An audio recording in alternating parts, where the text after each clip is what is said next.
decent, a little cloudy, but it's better than a lot of rain. My name is Chuck Burge. We're here with the three guys who love sports, the show that gives guys that are going through some mental and physical issues an hour off of their tough days, and we're going to help them talk about sports, make them feel a little bit better. If you help somebody for an hour, and I help somebody for an hour, and everybody helps somebody an hour, this world will be a better place.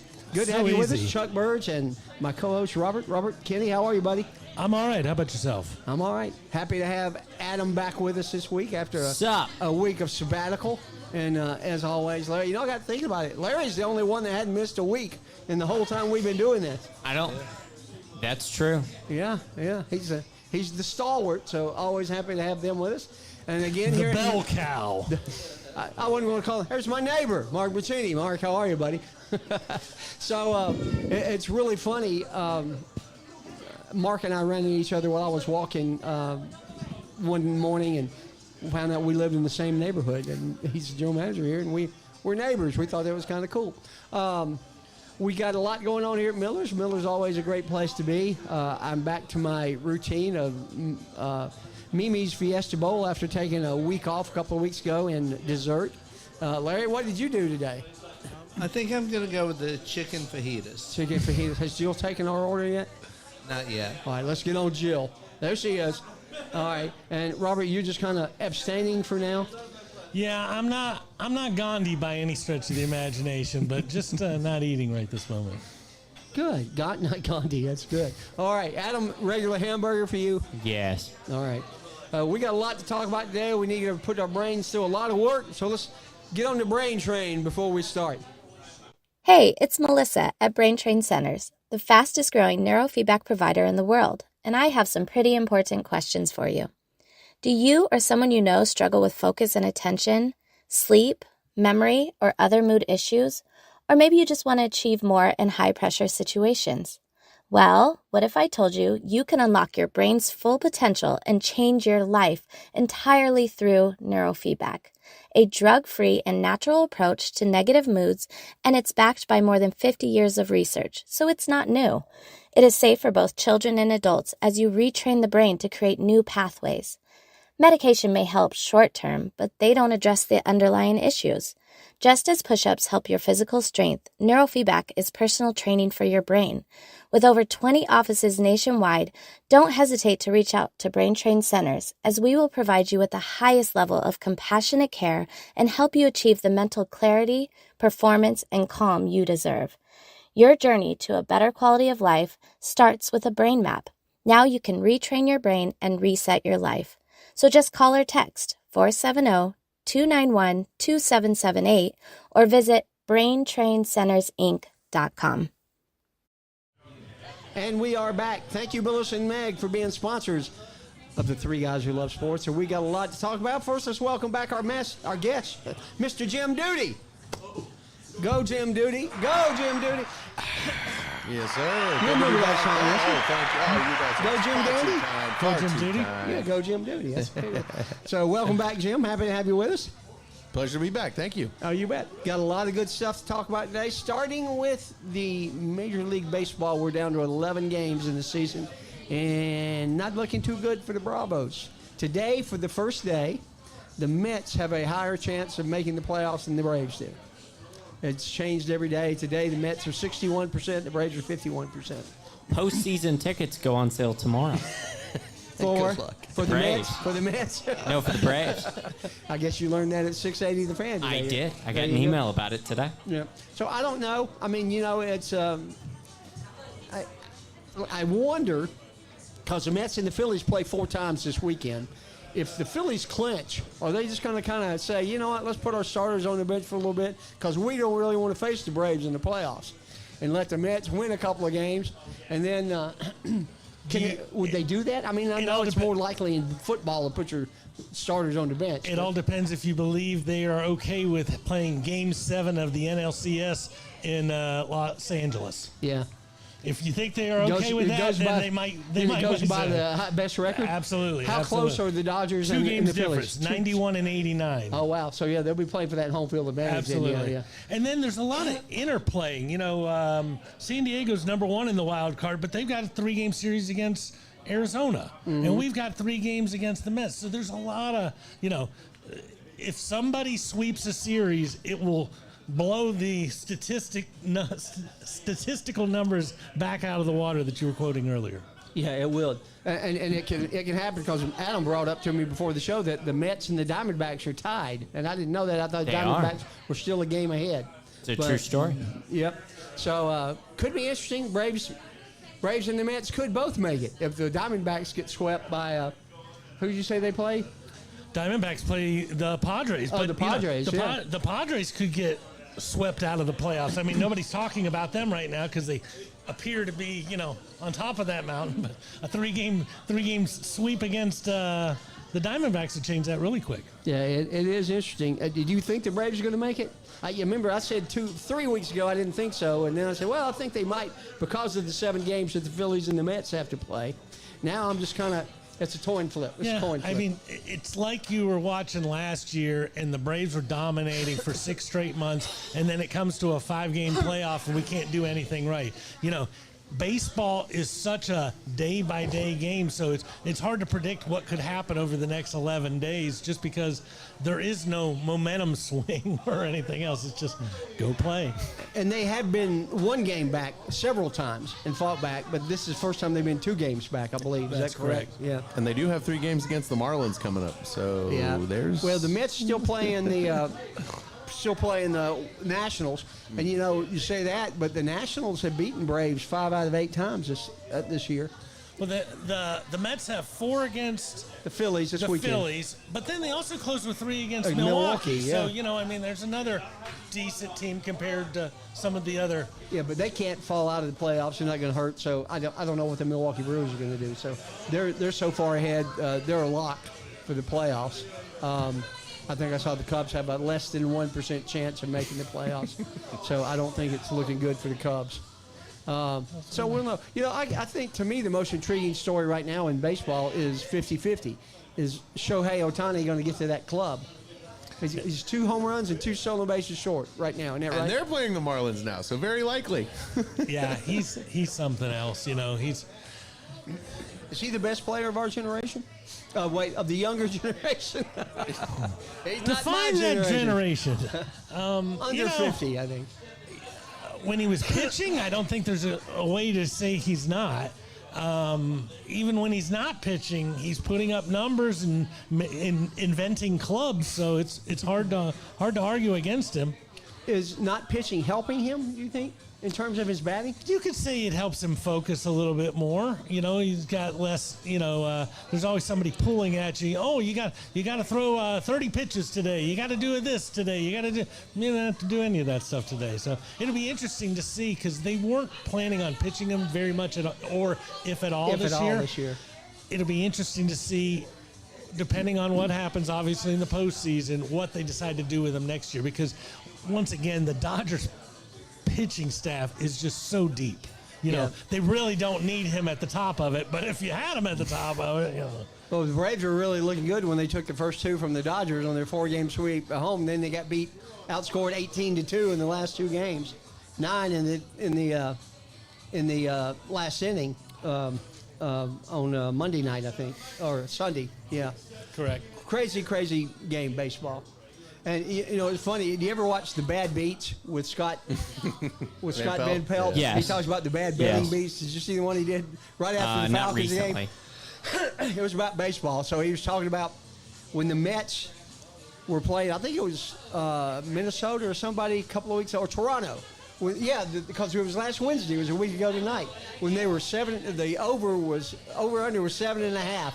And going into the 9th, it's 1-0. And one of the teams has no hits. And the Mets have no hits. The Mets get 6 runs, and now the under's still 7. And then the Twins or the Blue Jays score a run in the bottom of the ninth. He said that may be the worst baseball beat there's ever been. So, That's what you get for betting that. yeah, that's crazy, isn't it? That's crazy. So, yeah, we'll probably have baseball on the agenda for 1 more week as we wind down the season. Because this time next week, we'll probably have a pretty good idea of what's going on. Correct. And then it'll be postseason baseball, so we might talk about it Yet again. If the Braves are in, maybe. If not, who knows? It is football season. So, all right, let's go ahead and get 2 more commercials down. Robert, if you would. Kennesaw Express Lube.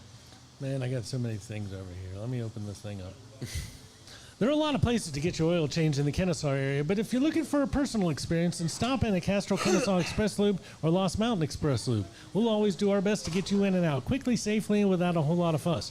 We're a true owner-operated business where you'll find Brian under a car hood at one of the shops. We offer experienced, knowledgeable technicians and the latest computer software to help you maintain your new car warranty and keep your pride and joy running for the next 100,000 miles.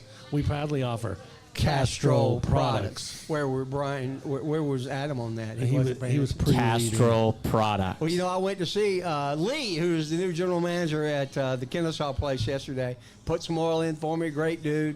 Gave me some good advice. So we thank Brian and Lee for being a sponsor of the 3 Guys Who Love Sports. Go ahead, Adam. My name is Joshua Smith, and my wife Tammy and I are graduates of Kennesaw State College. I have been practicing law for 24 years, specializing in sports and entertainment law, while continuing in criminal defense, civil litigation, juvenile and personal injury law, and I'm ready to represent you all the way from a small town to the Supreme Court and any appellate court in between.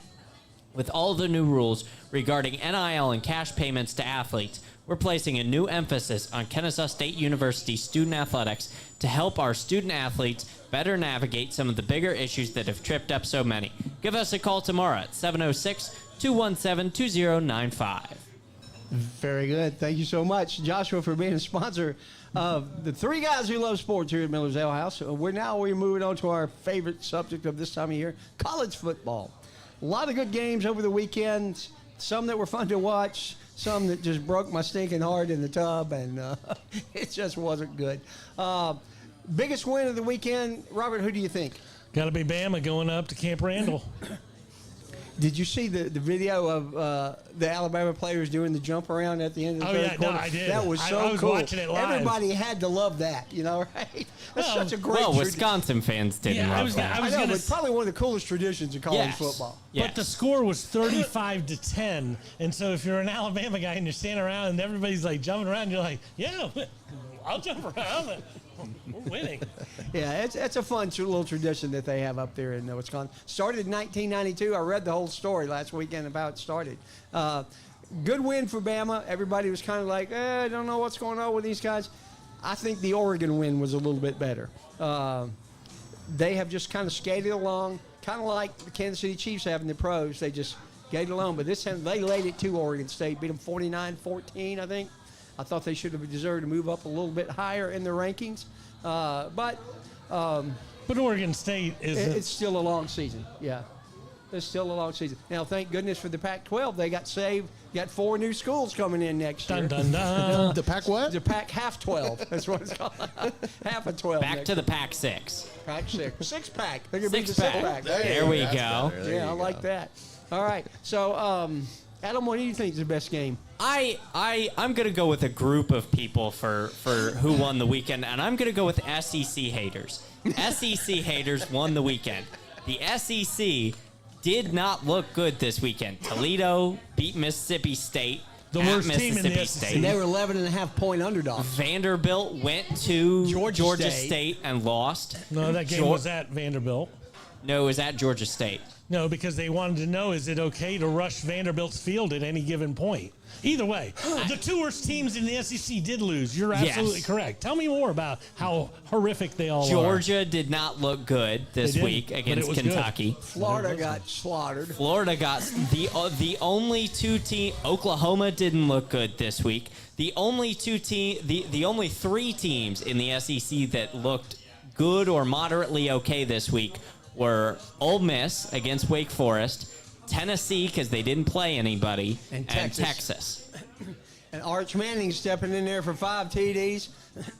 Kind of interchangeable parts, Ewers and Manning, right? Yes. So SEC haters won the week this week. I would say that's probably a true thing. Jim, how about you? No, that's facts. I totally agree with Adam. I know that there's a few games that good teams played nobodies. So Tennessee, what do they win? 71-0. Miami won 62-0 against Ball State. Those are obviously, should be easy victories, but impressive either way. 35.5-point favorites over Ball State. Miami won. Tennessee onside kicking up 30. They did not was kick. fantastic. That's fun. That's just fun. And Kiffin's not even there, and they're still doing that. Yeah, that's Heupel, right? Yes, Heupel? Josh Heupel. Yeah, that's kind of odd. But we'll get into that. Him going back to Oklahoma this weekend. That's going to be probably the top game of the weekend for me. And I got to say this about Georgia Tech too. Georgia Tech, the game that they played against VMI is typically the game they've lost in the past. Bowling Green, I was there when they got beat by the Furman Purple Paladins many years ago. Took a girl to impress her about how great Georgia Tech was, and they get beat 17-10 by Furman. This was 1980-something, early in the 80s, and I said, oh, God. And the game was, in fact, at Georgia State. It was. Yeah. So, But either way, I love that it's the worst weekend in the world for the SEC when only the horrible of the SEC actually lost. Arkansas didn't look good against UAB. Missouri didn't look good against Boston College. and I got to say, that was probably one of the more fun games to watch this weekend. Missouri-Boston College? Yeah, really good football game. What was it, 2nd and 59 that Second and Missouri 59 had? Missouri had. I almost took a picture of the screen to show it, but yeah. Penalty, and it's 2nd 59. And they got back like 40 of it, but they went still like, no, why not having the punt? It was like 3rd and 24, I thought. Yeah, it was something. But they made a game of it. Boston College was 16.5-point underdogs, I think, and they got within the spread. Did. Yeah, it was an interesting game. Well, let's talk about the worst beats. And I hate to bring this up, but Adam, you know where I'm going with that. Yeah, you're right. Notre Dame 66, Oh, Purdue, he's a Purdue 7. guy. That's right. Yeah. Wow, Sorry. that was horrible. They needed to bring the guy back from Las Vegas. Aiden O'Connell, Yeah. he wouldn't have helped him. He wouldn't help Saturday. No. It was pretty bad. The defense was pitiful. They couldn't tackle. Notre Dame ran the ball with 40 seconds to go in the second half, with 40 seconds to go in the first half, just trying to run out the clock, and he got a 73-yard touchdown. So it was bad. Everybody should be fired. At Purdue? Yeah. After a week ago, everybody should have been fired from Notre Dame. I'm embarrassed that we're even a program. Well, a program. It's all good. A program. That's good for camera. I like that. I said, I'm going to say South Carolina has got to be the saddest, worst loss. I mean, boy, did they look good. And when Sellers was in the game, you thought they had... They're up 17-0, right? They had it much further than that. Yeah. He didn't stay healthy, and man, did that sun go setting on Columbia. They don't know how much that hurts me in the tub when they mess with injuries like that. They're killing me. I went 3-7 this week. Yeah, it was wild. I think the Mississippi State Toledo game is probably in that category too. When you're 11.5-point favorite and you get slaughtered by the Rockets, the Toledo Rockets. Yes. Is that right? Yes, from the MAC. The undefeated Rockets. My worst loss of the week. I'm gonna go off the beaten path here. I'm gonna go with Northwestern State. Oh yeah, good directional. They score. lost 87-10 to South Alabama. And didn't they stop the game? They Yes. had It was a 6-minute fourth quarter. So my worst loss of the week is Northwestern State. I wonder what the spread was on that game. I'm gonna go with a lot. Yeah. Not 77, though. No. There was No, a it was not 50-something point 77. spread I saw this week. I almost took it, but I didn't. Crazy stuff. College football is such a fun time of the year because you never know what's going to happen. I was a little surprised in the polls that Oregon didn't move up more than they did. I think some people still have them at 11. I think that's too low. The Vandals. The Vandals. Yeah, but they beat them. Yeah, and that's why they're not ranked 19th. But when you only And beat the Vandals by 10. Well, the same reason Georgia's not ranked number 1 anymore because they beat Kentucky by 1. Kentucky's an SEC school. Let's try not to compare Kentucky and Idaho together. I think that might be a close game. I've tried to compare the school that lost to South Carolina 30-7 the previous week. Brock And then Vandergriff was 3 they for win by 10 that 1 game. against that same team. That's what I'm trying to. And it's everything a Georgia fan could have ever asked for. Because if you're winning every game 63-3, who doesn't want to listen? Every 20-year-old who's on the team. But guess what? Kirby's got their attention for 2 straight weeks going into Bama, and there will be clearly no excuses. There never are any excuses come college football game day, but this team is going to be really, really ready. Had they gone up to Lexington and won that game 63-3, I would go out on a limb and tell you that Bama would probably win by double digits, just because that's how these games play out. Not so fast anymore. I wonder what the spread's going to be. I don't know. Week. Bama has an off week this week too, Yeah. so it's a double off week. Oh, yeah. Yeah, it's going to be interesting. I'll be DVRing it at home. And where's that game at? Tuscaloosa. No, I think it's at Georgia. No, it's at Tuscaloosa. Oh, it's at Tuscaloosa? Yeah. I would say that line, I'd go Bama by 5. I'd say it's probably going to be a 2.5 or a 3.5. I would agree. You know, when they call home field 3 points. you know, they might go, it's a 2.5. But either way, it's going to be It's in going one to of be those ranges. 3.5, 4.5 max. I'll tell you this right now, a week ahead of time. Whoever you pick, you better be picking the winner, because those points are probably not going to make up the difference. Yep, I would probably go along with that. Yeah, it's going to be an interesting game. But Georgia also plays at Ole Miss. They also play at Texas. Lots of games. And Texas. They got Tennessee at home. Nico Iamaleava. He's been practicing. There you go. I've finally learned how to say his name, Nico Iamaleava. That is a good Tennessee team. So I mean, we'll see how they do at Oklahoma this week. Is that your new favorite name? Nico Iamaleava? Or is it's DJ not my, still there? Yeah, I Because still DJ sucks. I'm still a fan of DJ Uiagalelei's name. He's a terrible quarterback. Name, not game. They looked very sluggish against Memphis.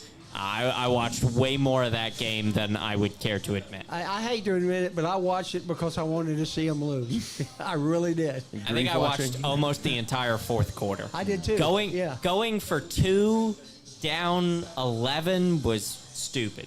Yeah. Norvell needs 3 L's to spell his last name now. I like that. That's wild. So, yeah, I mean, what's going to happen with Norvell? Is he gone? No. I mean, he was undefeated and getting ready to play for a national championship not too long ago. Yeah. I'm just saying, it'd be kind of hard to just cut him loose right now. Now he's lost 4 straight. Especially knowing what those 2 programs in northern Florida have been going through trying to get somebody who's of caliber. And it won't be long before Napier's gone. I heard, I think it was Buck Blue yesterday. You know, I was talking to some of my friends in Florida, and they raised the money to get rid of Billy Napier. They have, and they said that the donors have raised $26 million. The Bowl Gators. Payout. Yeah, they ponied up. They want him gone. I think Sam Pittman will probably be gone before Billy Napier, just because. I'll give you odds on that. Just based on I was listening. I was producing Chuck Oliver's show today.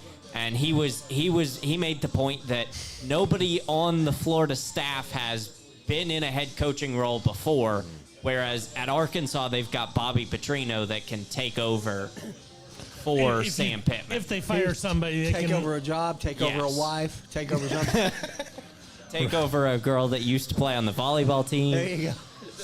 Hey, if you can read the back of my shirt, that means she fell off the back of the bike. There you go. Yeah, because, everybody, Pittman was a rage a couple of years ago when you had the quarterback and they were playing well, and now it's all of a sudden, it's Tank, man. He is Tank. Yes. Yeah. So I don't know. I want to see what happens in these big games that are coming up. I mean, we'll get into our picks here in a minute, but there are some big games coming up this weekend that I think will go a long way to determining some stuff. So let's go ahead and get a commercial out of the way. And I guess we're going to do Ron Smith, since we actually did Joshua Smith. Yeah. Wasn't your fault, though. No, I was just handed the piece of paper. It was my fault. So look at that. Larry made a mistake. I'm going to do Ron Smith? Yes. Making preparations for when you're not around anymore is not easy. Nobody likes to think about their own mortality, and when can we talk about it next week doesn't always fit into the big picture. And that's why you should contact our friend Ron Smith at Senior Life Insurance. Whether you are being buried or cremated, costs keep going up, and you can lock in that price today and take this final expense off your to-do list. Do your loved ones a favor and take care of your final expense so when your time does come, they won't have to worry about it. If you are age 1 to 85, that's us. It is us. I fit that demo. They have a plan ready for you. So please contact Ron and his team at 440-561-0758. That's 440-561-0758. Go ahead. Hey, thank you, Ron, for being a sponsor. Jim just showed me a interesting text from last week. Read that one out, Jim. Yeah, so on the worst loss of the weekend, I think it might have to be Wake Forest because it forced them to back out of next year's game against Ole Miss. And They're actually just dropping the money to say, you know what, forget it. They actually, what happened was Oregon State and the two-pack paid Ole Miss. Wait, Tupac dead? Oregon State and the Pac-2 paid the fee so that Oregon State could pick up a game against Wake Forest next year. Is that right? Yes. Oh, that's amazing. Wow. Because they're not going to be deal. part of the Mountain West. They don't have a deal with the Mountain West next year, so they're independent. So they have to find games to play. And we talk about stuff all the time. When you schedule a team, you don't know who's going to be on that roster, years ahead of time and all that other stuff. What a great game for KSU to be playing next year. First game, Wake Forest. At Wake Forest. I'm not saying we're going to win If the they game hold or up. whatever, but either way, it's the right team for us to be going to play at the right time. So that's kind of cool. And we can talk about KSU because they're college football, right? I found it interesting that they moved from 134 to 108, and they're 0-3. They're not very happy with the way other teams have been losing and believe that we are showing great character. Well, do you think a lot of it has to do with the fact that we now have been seen and that people know who we are? And there were probably voters that didn't know who the hell Kennesaw State was. Yeah. And now that they've seen on TV, they're not a bad football team. They above FSU now? That wouldn't take much. I don't think so. They're Closing probably in on close. They're closing in on it, yeah. But, they're moving on up. Not to the east side yet, but they're moving on up. 108 is a lot better than 134.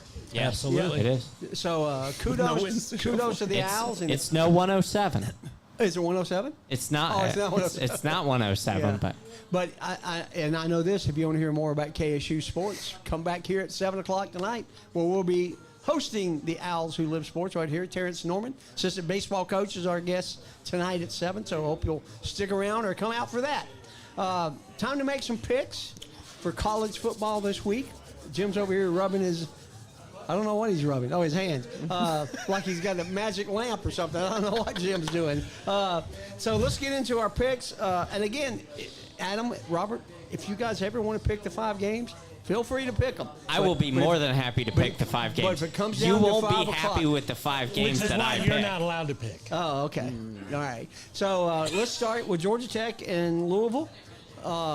Louisville's blown out a couple of. They've beaten App State and Jacksonville State, I think. Austin P. No, Jacksonville State was their first game, and I think it was Jack State and Austin P. It wasn't Appalachian State. It was Austin P. Yeah, it was Austin P. All right. The Governors.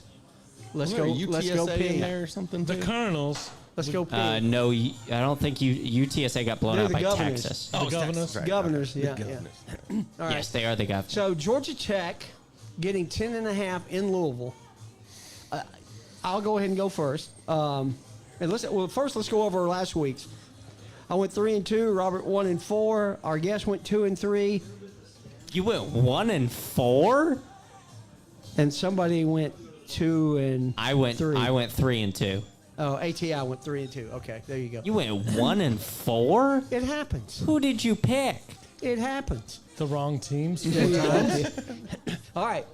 So now Georgia Tech plus 10.5 at Louisville. Georgia Tech is 5-0 with Brent Key against ranked ACC opponents. So I don't think they're going to go up to Louisville and win, but I think they'll stay within the 10.5. I'm going to take the Jackets. I did not see that coming, Chuck. Not a homer pick Couldn't at have all. guessed. I'll take Louisville. I'll be rooting for Georgia Tech. I'll be rooting for an outright win, but Louisville has been looking good, and we'll see what Tech really has. This is probably their toughest game of the season so far. Who, Louisville? Or Tech? No, Possibly Georgia Tech. both. Yeah, Possibly both Well, teams. yeah, definitely Louisville's toughest game. So, so far. Yeah. Brent Key's doing a fine job down there. They're probably going to go 7-5 or something like that, but they'll make a bowl game. They're playing Yeah. good ball. All right, go Jim Duty. Honestly, I think I like Georgia Tech too. Their loss to Syracuse, I think, was still pretty impressive. I think Syracuse is a better team than most people give them credit for.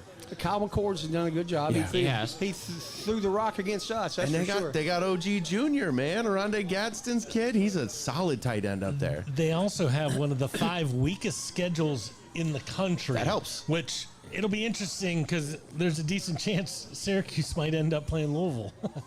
For the ACC championship. Whoa, Miami That would might be have something to wild. say about that, but yeah, I still like Georgia Tech, keeping it within 10.5 anyway. I don't think they're gonna win, but I think within 10.5. I feel the same way. ATI, how about you? I've been saying it for months. I love this Louisville team. Jeff Brom's done a fantastic job. Now we know. Tyler Shuck is a great quarterback for Louisville. I've had the pleasure of watching this Georgia Tech team a couple times this year. I will be producing the radio broadcast on Saturday. Is this the what I'm going to be producing this week's show, or is it a No, prediction? that segment comes I at thought the his start of name the was- second show. I thought his name was I Produce. I love this Georgia Tech team, but I'm going Louisville. Just got to get the bona fides. You know? All right, Louisville. All right. Game number 2, we've got the Southern Cal Trojans minus 5.5. Who is South Michigan? South Michigan? Is that a new directional school, Larry? I think that's where hey, Tom Izzo's What's from. Larry been drinking over there, Adam? Oh, gosh. Robert, what do you think about this game? Man, Michigan has not looked good, and I'm not sure how good Southern Cal is, but I'm going to take Southern Cal just because they've already got LSU behind them, and man, this is one of those games. If having already beat LSU, if you can put a few teams on your resume, you're in that final 12. They can go, well, we took out LSU, we took out Michigan. I don't know how many more names they got to add. Maybe in Oregon or even if Oregon. Ohio State. I don't know who else they play. But yeah. even if Oregon and Ohio State both beat them, that's a pretty good looking 10-2 team. Yeah. So I'll go Southern Cal. All right, Adam? Southwestern Michigan. Ronnie the Roadrunner is their mascot. It's an enrollment of like 1,800. I'm not quite sure. 10%er on the football team. I'm not quite How'd sure they get that Southern Cal on their schedule? That's I pretty don't impressive. I don't know how Southwest. Southern Cal paid a lot more than 1.4 for this. I'm game. sure. They're an NGCAA team. Not a good Southwestern Michigan football team. Not historically as good as the other ones. No.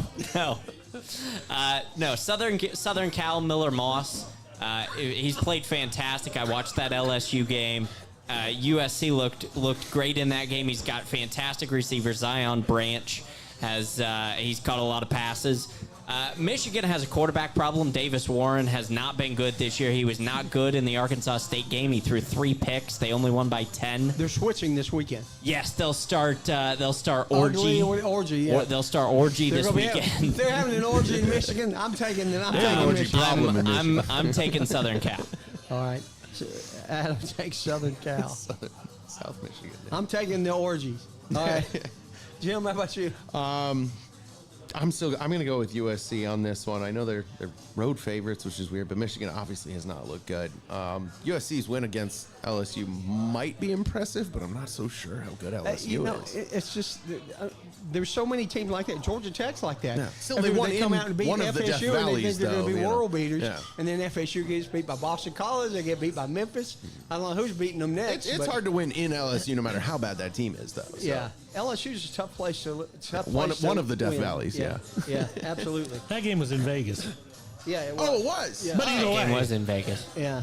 See, do your research, Duty. Come on. True story. Yeah, you dutied on that one, that's for sure. Yeah.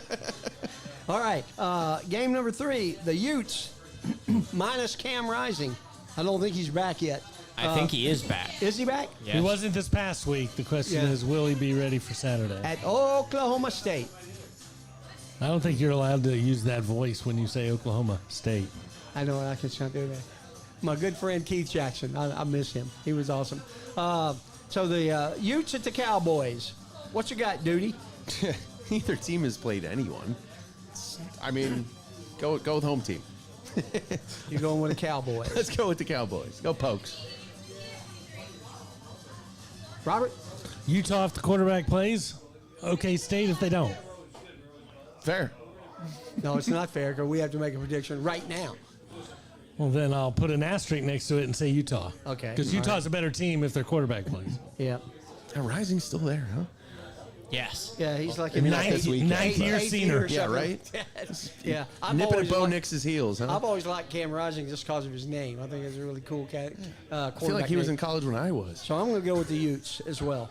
The combined age of the starting quarterbacks in this game is more than the combined age of the Texans-Colts game this weekend. These are two really old quarterbacks. Oklahoma State's got Ollie Gordon, one of the best running backs in the country. Not quite Ashton Genty, the Boise State running back. Still my favorite running back in the country. Oh, but he's the best running back there is. yes, he is. He is the best running back right now. Oklahoma State didn't look good against Arkansas. That's the last game that I watched Oklahoma State play. If I agree with Robert, I'm gonna go with Oklahoma State though. Okay. We have 2 more on the schedule. If there's any others we want to talk about, we can certainly do that. Illinois, undefeated Illinois, getting 8 at Nebraska. I think. When did one of these teams play somebody so we can actually gauge this? Is this the first game where we can stop talking No. about one of them? No, we could talk about both of them. Yeah. I can talk about both of them. No, I'm talking Does about Colorado after this count? game. Because Oh. neither one of them's very good, and neither one of them's played That's anybody. not true. That's Colorado not true. has a couple good players. Illinois played Kansas. They beat Kansas. Who also got beat UNLV last Yes. week. And Nebraska played Colorado, who's not a good And team, they but beat them. So you basically just told me they each both played a not a good have team. they have both played Power 5 programs. Power 4 programs. Count it. Georgia State beat 1-2. Woohoo! So did Toledo. There you go. All right. So did Northern Illinois. Well, hey, True story. hey, Larry, did you order our dinner yet? Not yet. Oh, Jill's looking at you like she might want to. Okay, I'm going to take Nebraska. I believe in Rule. I think Rule will rule this week. take the rule. I think they play pretty good defense in Nebraska. If they can hold Colorado 7, Colorado's got some players. They scored a lot against Colorado State this weekend. In-state rivalry, they played really well. I will take the Huskers, laying the 8. I'll take the black shirts as well. Good, because I wrote it on you by mistake. Perfect. ATI, how about you? This will be a really interesting matchup between Dylan Raiola and the quarterback for Illinois, whose name escapes me, but he used to play at Ole Miss. I like this Nebraska team. They've played some good games. I think they could potentially go undefeated all the way until their game against Ohio State. Yeah, so I'm they taking could the be Huskers. 7-0 going Yes, against Ohio State. yeah. Huskers sounds like a winner to me. Luke Altmaier? Yes, Luke Altmaier used to play at Ole Miss. He got kicked out by Jackson Dart. Yes, he did. Yep. What a great name for a QB, too. Jackson Dart. Yeah.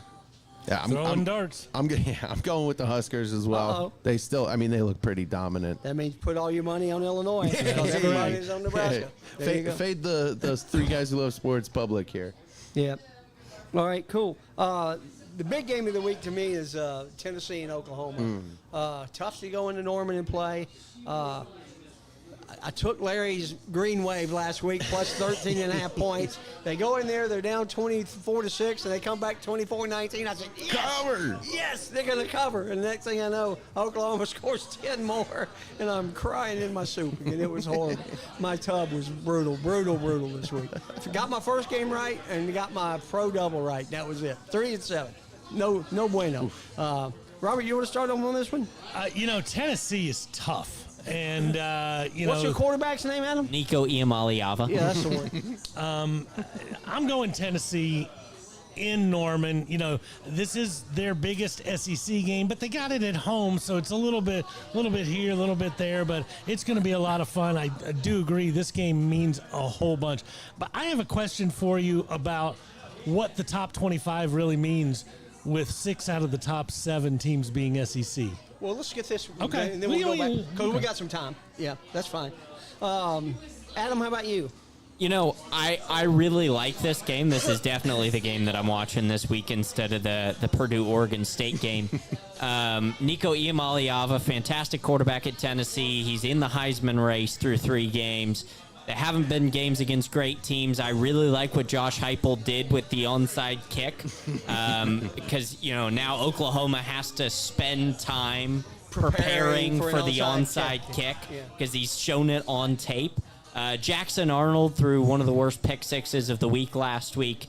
I like this Oklahoma team, but Josh Heupel coming back to Norman after being fired by the Sooners, he's out for blood. It'll be Tennessee by double digits. Fat Bobby returns. Bobby? That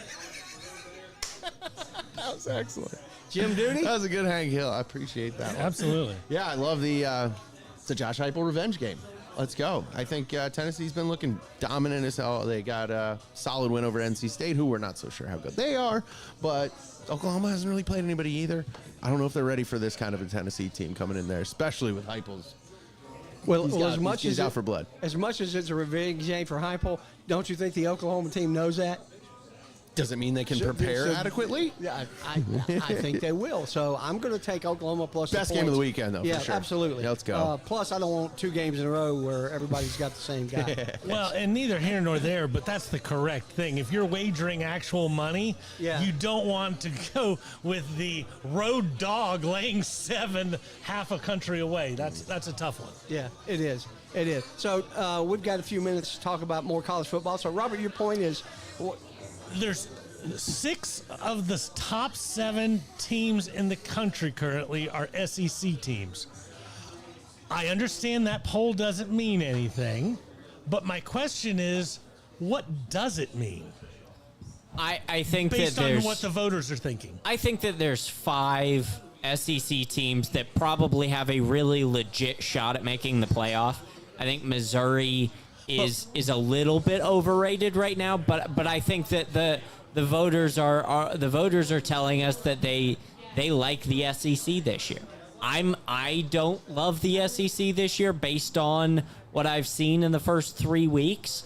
But Mississippi State and Vanderbilt have shot themselves in the foot. Well, actually, Vandy played 2 really good games. Yes. They really did. Well, but he was throwing them under the bus a minute ago. Yeah, he was. They beat Virginia Tech, and then they turn around and lose to Georgia State, which is something I would expect a Georgia Tech to do, not somebody like a Vandy or a Missouri. And Missouri could have gotten beat by Boston College. They could have gotten beat really bad by Boston College. Yeah, they were down College 14-0 early in that game. They were, and came back, and thank goodness Boston College came back and covered.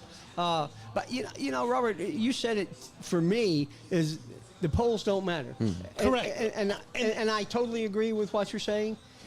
But I think a lot of it is who they play early in the year. Absolutely, and I understand that, but I guess I'm having a hard time asking the correct question. What 6 of the top 7 teams means that the rest of the country isn't sure who's the best one in that conference, but they're sure that conference is better than every other conference because you can't put 6 teams in the top 7. Basically, you're nailing signs on doors for Big 10, Big 12, and ACC schools. You guys are It's not fodder. even in the class. It's locker room fodder. I mean, well, but 6 out of 7. I mean, that's just insane But when who you else think is about standing out in any of the other conferences, really? But we were just told that Missouri might not have looked very good, and if there's a couple teams like Overrated, that, so then why not give USC some more love since Why they not beat give an SEC? Oregon more love? I mean, Why not give But- Miami but- more but- love? Yeah, but- exactly. They're not the 11th best Yeah, team they're in this still country. 8. I mean, they're up there. But the key is that the 500 voters think that conference is There's- way better than There's everybody else. there's 6 of the That's the top key. 7 because those 6 teams haven't lost a game this year. But there's a lot of Big 10 teams that haven't lost a game. There's a lot of Big 12 teams that lost Yes, a game. but and they're not ranked that high. Yeah, That's what I'm but, pointing out But to the you. rankings don't move that much in the first 3 weeks. Like Penn Unless State, you're FSU. there's very little that Penn State There can do wasn't to 6 move. in the top 7 3 Well, weeks obviously, there's ago. very little that Oregon could do to move up. Yeah. Because as bad as they beat Oregon State at Corvallis, I think you're They should've moved underestimating up. how badly they looked in the first 2 weeks. I no, think they didn't look that bad. They just didn't score a lot. I watched the games. I you mean, guys were just throwing Missouri under the bus, and wow, they could have lost. Well, guess well, what? they could have. And Oregon could have lost the first 2 games. could but have, didn't. yeah. Their Georgia game- could have lost Saturday, but they didn't. But their game was the same, almost the exact same as playing Idaho. Yeah. Yeah. There's no they- comparison in that one. But they still won. I mean, FSU got beat by Memphis. So, But Memphis is one of the top 3 rest of 5 schools. I think Their we're too. percentage went I from think 10 to we're 60. too early in the season, I agree. and good teams haven't played enough games to be able to definitively say the SEC deserves 6 of the top 7 teams. Once Okay. again, but what you're missing on is there wasn't 6 out of the top 7 when the season started, so they've moved them up there. So I'm not saying that they deserve 6 out of 7, but the rest of the people who are voting say that conference is clearly better than everybody else's, and that's why they were put there. and those Sage 500 also had Georgia, Kennesaw State at 134 and now have it at 108 because they've seen them. It's all about the eye test. And I don't think a lot of people who watch as much football as we do that are voting. So we'll see. We got to get on to our last commercial. American Access, if you would. Tired of going to the same old places for the same old thing? American Access has your solution. Whether you're looking for something new to do before or after the game, the most memorable workouting ever, or just wanting to take something else off your bucket list, American Access and their 3.5 Atlanta locations in Marietta, Tucker, downtown at the Works, and the uber cool new mobile axe experience that can be set up wherever you need. Keep an eye out for events and festivals coming up, including some Falcons games. Look us up at American Access or give us a call at 678-763-3635. That's 678-763-3635 to schedule your next adventure. And thank you, Dan Fisher, for being a sponsor of the Three Guys Who Love Sports right now. Dan, thank you. We'll get to our picks in just a second. We'll go a little bit of that. Who scored a touchdown this weekend as the youngest player to score in a long time? Pro? Pro, yeah. Bijan? No. Braylon Allen. Oh, good I for the love. Jets. I He have was loved. awesome at Wisconsin. I have Well, loved Braylon Allen he was a since he came freshman. out of Wisconsin. And what was most interesting about that play? I didn't see it. It was thrown by the oldest person in That's the right, Aaron NFL. Rodgers, It was yeah. the oldest person to the youngest person And do you touchdown. remember- That doesn't happen very Do you often. remember last time a 20-year-old scored in the NFL? You probably heard it, didn't you? Because it was a part of that whole explanation. 1950 was the last time a 20-year-old scored a touchdown in the NFL. Wow. And I That's bet he didn't before get it from a even I was 40-year-old. born. Barely, but that was before I was born. That was a long time So ago. biggest age disparity between passer and receiver, I'm sure. Oh, absolutely. Got to be. For this season? Gotta be, Forever. Yeah. I don't know that it's forever. You had some quarterbacks. Oh, yeah, what's his way name? But a back in the 40-year-old day to a that played in 20-year-old, the I fit- mean- that Well, played into that's the a good one, 50s. but there's been a couple quarterbacks. What's his name? Oh, that Brady guy. No, the one who played when he was in his 50s.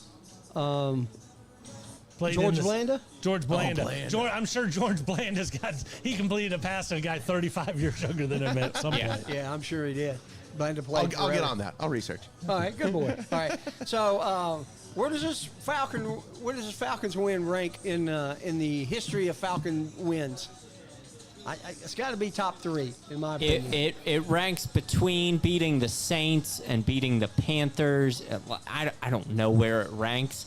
I mean, it's a good win. Beating They the beat Packers in Green Bay was in the playoffs was probably the Michael first time, Vick.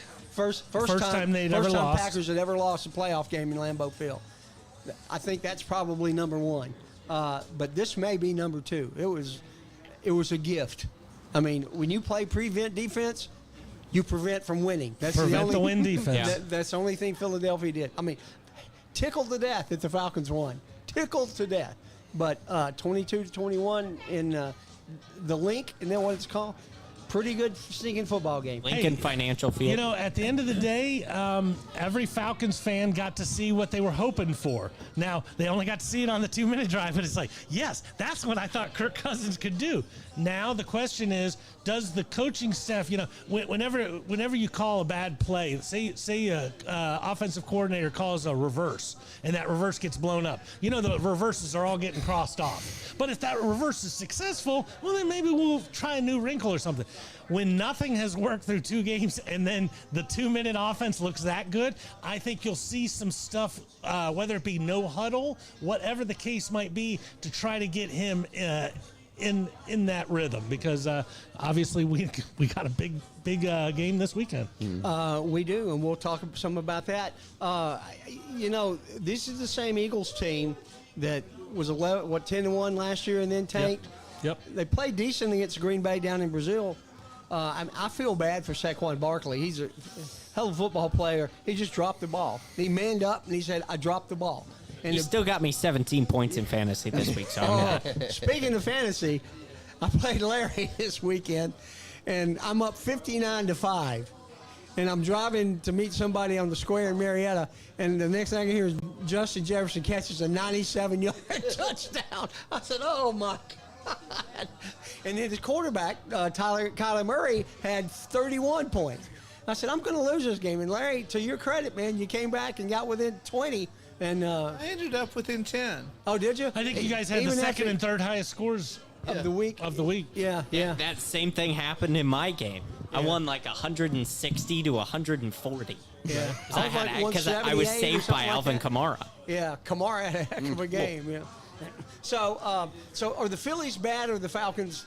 Do the Falcons have a glimmer of hope? Can it Robert, be you both? being the big Falcons fan. Optimism, you know, at the end of the day, if there's a little pep in your step, and if this team lost and then had to ride the plane home, get ready for Mahomes. I mean, this is a whole different work week. There's probably people popping towels. Hey, the team has a little bit of a pulse. Was it a gift? Absolutely. But there's been many gifts that this city has refused to take. Wow, there it is. Nope, we do not want to win like that. So it was an incredible game. How good are they? I don't know. But once again, they don't have to be great. Their schedule is awful, and I think playing with a little confidence this week, I'm just saying. We'll see. We'll see. All right, we are running a little late after our college diatribe, so we need to get on into our picks. Last week, pros, I went 2-3. Robert 2-3. John Wilhoit 1-4. Good job, John. And then ATI went 2-2. yeah, because he had picked the Miami Buffalo game. He didn't get his after picks the game in had before already the gone. Miami Buffalo game. That's a loss. Yeah. No, it's 2-2. 2-3. Yeah, you don't get credit for games that other would've people picked win or lose. Buffalo. Well, I'm sure you would have. Yeah. All right, so let's get into our picks. Houston laying 2.5 at Minnesota. Houston looks tough, but but they didn't cover this. Sam Darnold's looking good. I'm going to go with the Strouds on this game, but it's way closer than I want it to be. It's at Minnesota too, right? That is correct. Yeah. That's you. Is Jefferson playing? Because he got hurt late in the game. I haven't said yet. Yes, A quad or something? everything that I've heard said that he's playing. Okay, I'm still going to go with Houston. All right, ATI, you. It's the Strouds versus the Vikings. I love the Strouds. The Strouds have played great this year. Sam Darnold has actually looked like a competent quarterback so far. He has. Which is really impressive. It's a tough decision. Kaimi Fairbairn has kicked the most 50-yard field goals of any kicker in the NFL this year, which is just a weird stat that I love. 50's almost a gimme now. And you love saying his That's name, the admit new it. thing. 50s, back in the day, now you just roll them out there. Yeah. Yeah. I mean, 70's the new 50. I hope so. close. I would have loved Brandon Aubrey to kick that 70-yarder in the Browns The game. but 71-yarder, I wanted to see it. That's an entirely different story. I'm going with the Strouds. Okay. Jim? You know what? I'm going to go with the Strouds, too. I hate to go all chalk on this one, but, I mean, yes, Sam Darnold has looked a lot better this year, but that's because he came out of Carolina and New York, the two worst franchises in the NFL. well, and at the end of the day, He can't you help look but at looking better than that. You look at Geno Smith, you look at Stroud. Wow, why do these guys look better? Because they're not on that horrible team in New York anymore. Exactly. And I heard a rumor today Shocking. that Cam Newton is trying he's is sniffing around. working out with the Panthers Oh, God, please. since they benched Bryce Young, and that is just a whole disaster All in right. Carolina. Philadelphia plus 2.5 at New Orleans. And if there's a surprise in the league so far, it may be the Saints. For sure. Because Kamara, older running back, is bringing it to the house. Yeah, he's looked good. I'm not in love with the Feagle Eagles by any stretch of the imagination, but they will take out the Aints this week. You think so? Yeah. All right. Philly. I'm going to take Philly too, but I think it's because I want them to win. 'Cause I don't want the Saints, so there's probably some of that in there. Maybe a little bit. Yeah, so I'll take Philly. Jim? I'll go contrary then. I'm taking the Aints, who have definitely Who have been been the biggest surprise, I think, so far out of the first two games this season. 21 points more than the second Crazy. highest scoring team. Yeah. Adam, how about you? Personally, I hope that Saquon Barkley and Alvin Kamara both run for 150 yards and have 6 touchdowns apiece. I wonder why you think that. They're both on my fantasy Oh, team. shocking. Alvin Kamara saved me last week because I started Tua. Same. Sorry. I love this Saints team. Derek Carr's played good. It was disappointing to watch him beat the Cowboys, but Alvin Kamara saved me. So I'm gonna go with the Saints. All right. Yeah, I love that Dallas game. I didn't. Chargers plus 2 at Pittsburgh. Captain Khaki, man, he's got him going. You're crazy to not go with him. My boy, my man crush of J.K. Dobbins that I took for the last 2 seasons in every league possible. This year I don't have it, and finally, dude is healthy and balling, and they look good. They I'm look going to good. take Pittsburgh because Justin Fields is 2-0, and they're at home. Give me the Steelers. Still no offensive touchdowns, though, correct? That's no thanks true. to him, they're 2-0. Yeah, but they're kicking 6 field goals every week. And Najee's running okay. Jim, how about you? I'm going to go with Pittsburgh as well. I see Herbert's questionable with an ankle, and, I mean, if he's even slightly hobbled, I don't love their chances against that Pittsburgh defense. I think Captain Khaki's only planning on throwing the ball He better 7 crease him up. times. Yeah, so. he better crease him up. All right, Adam. Combined, all of the quarterbacks in the NFL who are paid more than $50 million a year are 7-11 this year. Justin Herbert is the only one who's 2-0. I like this Chargers team. They've got J.K. Dobbins. I'm starting J.K. Dobbins this week. So if J.K. Dobbins could run for 60 and 7 touchdowns, that'd be might. fantastic. He might. I love Justin Fields. Justin Fields is one of my favorite quarterbacks in the NFL. This is a terrible Pittsburgh offense. I'll go with LA. All right. Baltimore -1 at Dallas. Go ahead and tell us about it. Oh, me? Lamar is my favorite quarterback in the NFL. I love Lamar Jackson so much. It is an okay Dallas team. The defense sucks. Mike Zimmer has not done well with this defense. I think the secondary will get a lot better when we get Deron Bland back. So I think that's part of the Dallas problem. I'll go with Baltimore. I am going to go with Baltimore as well. I think they just have to win. I think they do too. 0-2 is not a good way to start the season. No, especially when you lose to the Raiders like they did Yes. at 8.5-point favorites. 10 road teams won on the NFL this week. Crazy. No rookie quarterbacks thrown a touchdown pass yet Yep. on any team. Yep. And neither has Daniel Jones. Well, no, that's not true. But my man Marvin Harrison came through this week.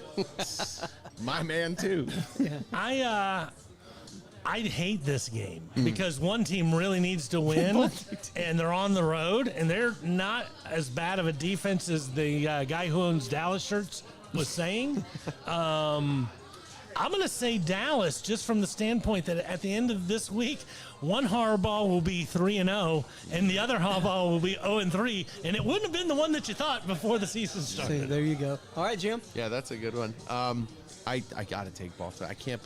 I cannot see them going down 0-3. It's just They're hard out to in the believe. playoffs if they go in 3. What's it like 1%? It's like 2 Yeah. or 1. Yeah, but they're in it. It's Lamar and the Ravens. But Yeah. they're also in a division where Deshaun, Is Fields, garbage. and Burrow are there. So 0-3 is not a life sentence Yes. in that particular division. All right, our last game, our Falcons hosting the Kansas City Chiefs. Sunday night football. That's cool to be on Monday night and now Sunday night. I can't wait to hear Carrie Underwood sing about the Falcons. Falcons all day, all night. Kelsey's got some issues right now. I'm not sure what they are. Hopefully he doesn't get them figured out before they leave town. But this is a great game. Once again, if I told you the Falcons were 2-1, which I might have told this group that was the case before, who'd have thought that if you lost to the Steelers? I would not have. With 6 field goals. I was hoping to win, and I even said the Eagles coming back from Brazil. You don't know what that's going to affect on them. So, but I'm shocked that they won because I put Philly in the pool last week. But I'm going with the Falcons too. With Isaiah Pacheco out, Kansas City just barely slid by Baltimore, missed by a toe, and when they played Burrow, they almost blew that game too. So I'm going to take the Falcons plus the points. And I'll take them straight up, too. Woo! I think they're going to win the game. There's an echo in here. The Kansas City Chiefs signed a new kicker this week, Kareem Hunt. They love them some Harrison Butker out in KC. A guy who they dropped and swore they would never go Yes, back to. they picked up Kareem Hunt again this week.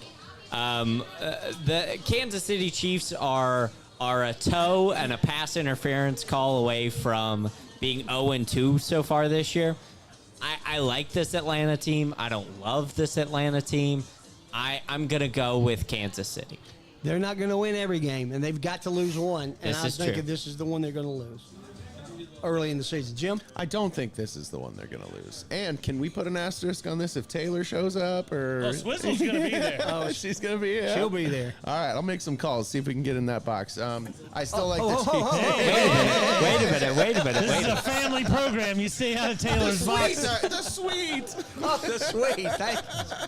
Stay out of the swizzle box. Stay out of the swizzle. Yeah, I still like the Chiefs, and yeah, like I said, they're very close to being 0-2, but yeah, I don't think Atlanta's got this one. I'm gonna stretch. I think, like I said, they got to lose one. It might as well be this one.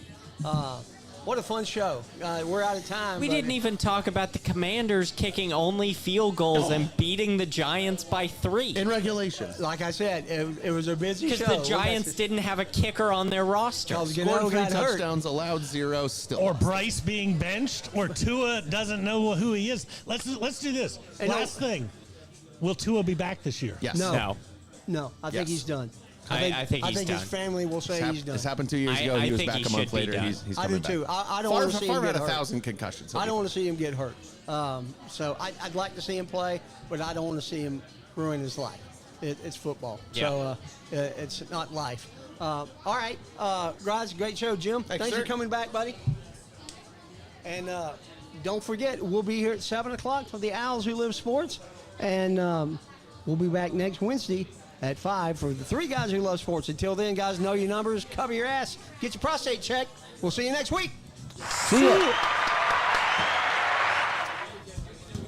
Awesome. Thank you.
So happy to be here tonight.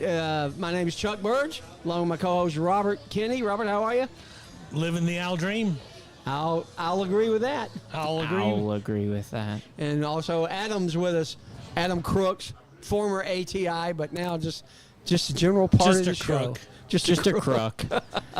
That's funny. So we're here every week to talk about KSU and the sports. We got assistant baseball coach Terrence Norman on tonight, and we'll be having him right after we do our recap of what's going on for the week. But first, let's get to a Brain Train commercial.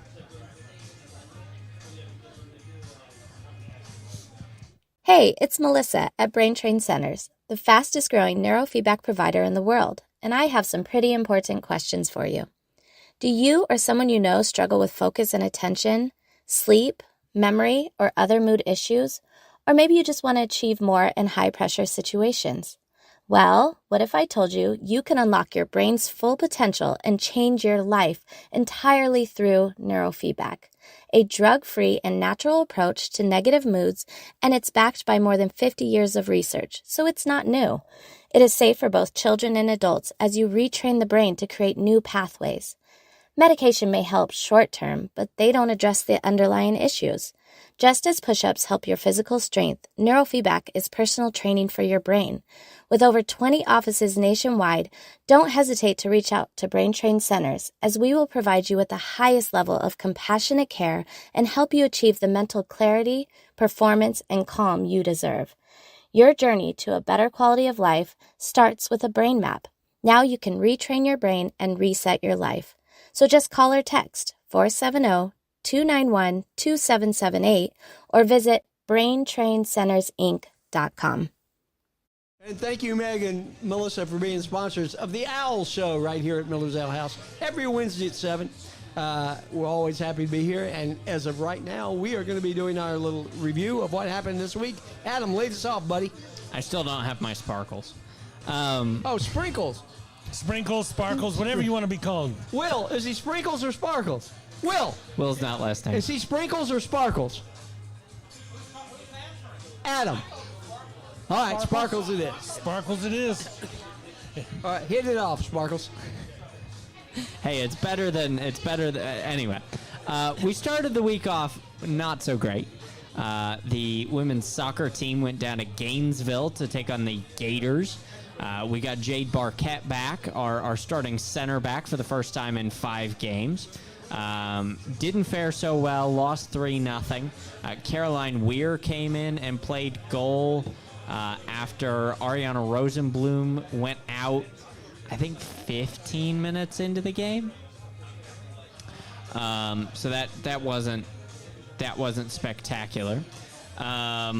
Volleyball played the Citadel in Troy and won 3-1 on Friday. That's nice. Yes, that was very nice. Cross country went to Huntsville, Alabama. Didn't go so well, unfortunately. I don't have exact results, but I know that we didn't get the victory in Huntsville. I ran into Grant Crabtree again Monday at the Mountain. Volleyball played at Troy on Saturday after beating the Citadel. They didn't get the win against Troy. They lost 3-1, but they've got a tournament this weekend starting tomorrow at Clemson, the Clemson Invitational. They'll take on Clemson and Furman. Is it just 3 teams?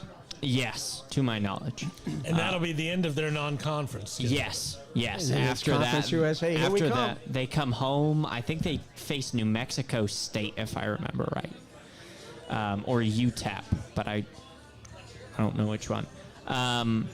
Football played San Jose State on Saturday. They lost 31-10. They were in that game for much of it.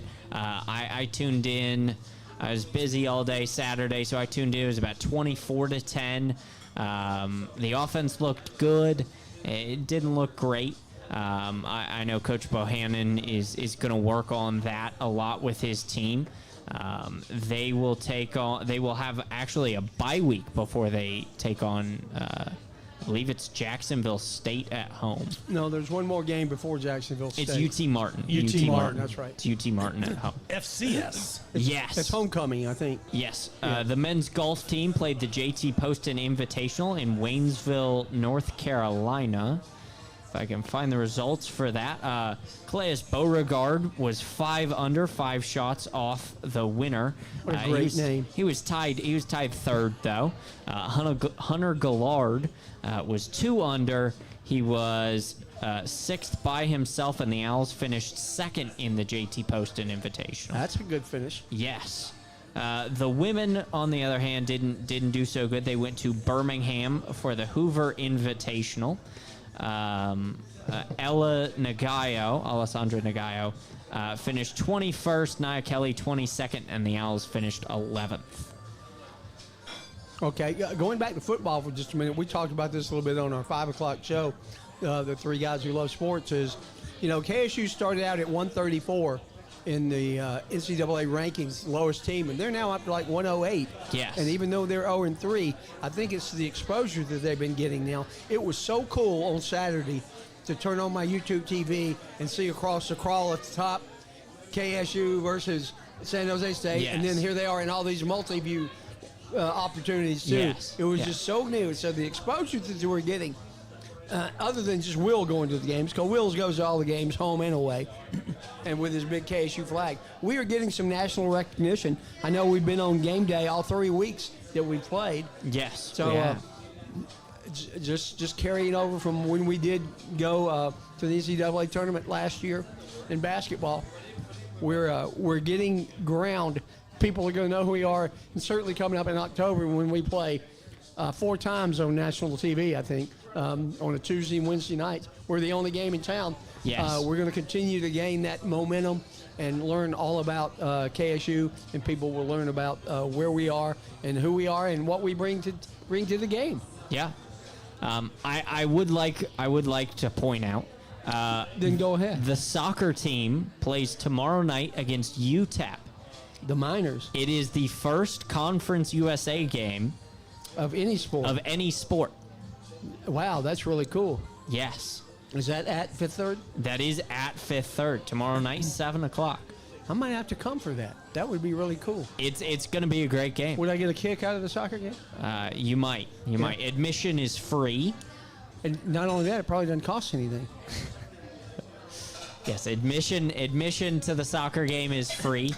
So come out and support the Owls in their first ever Conference USA game. We shouldn't we? That Yes. would be a great thing. Yeah. I've got something going on tomorrow evening, but I don't think it would take priority over this.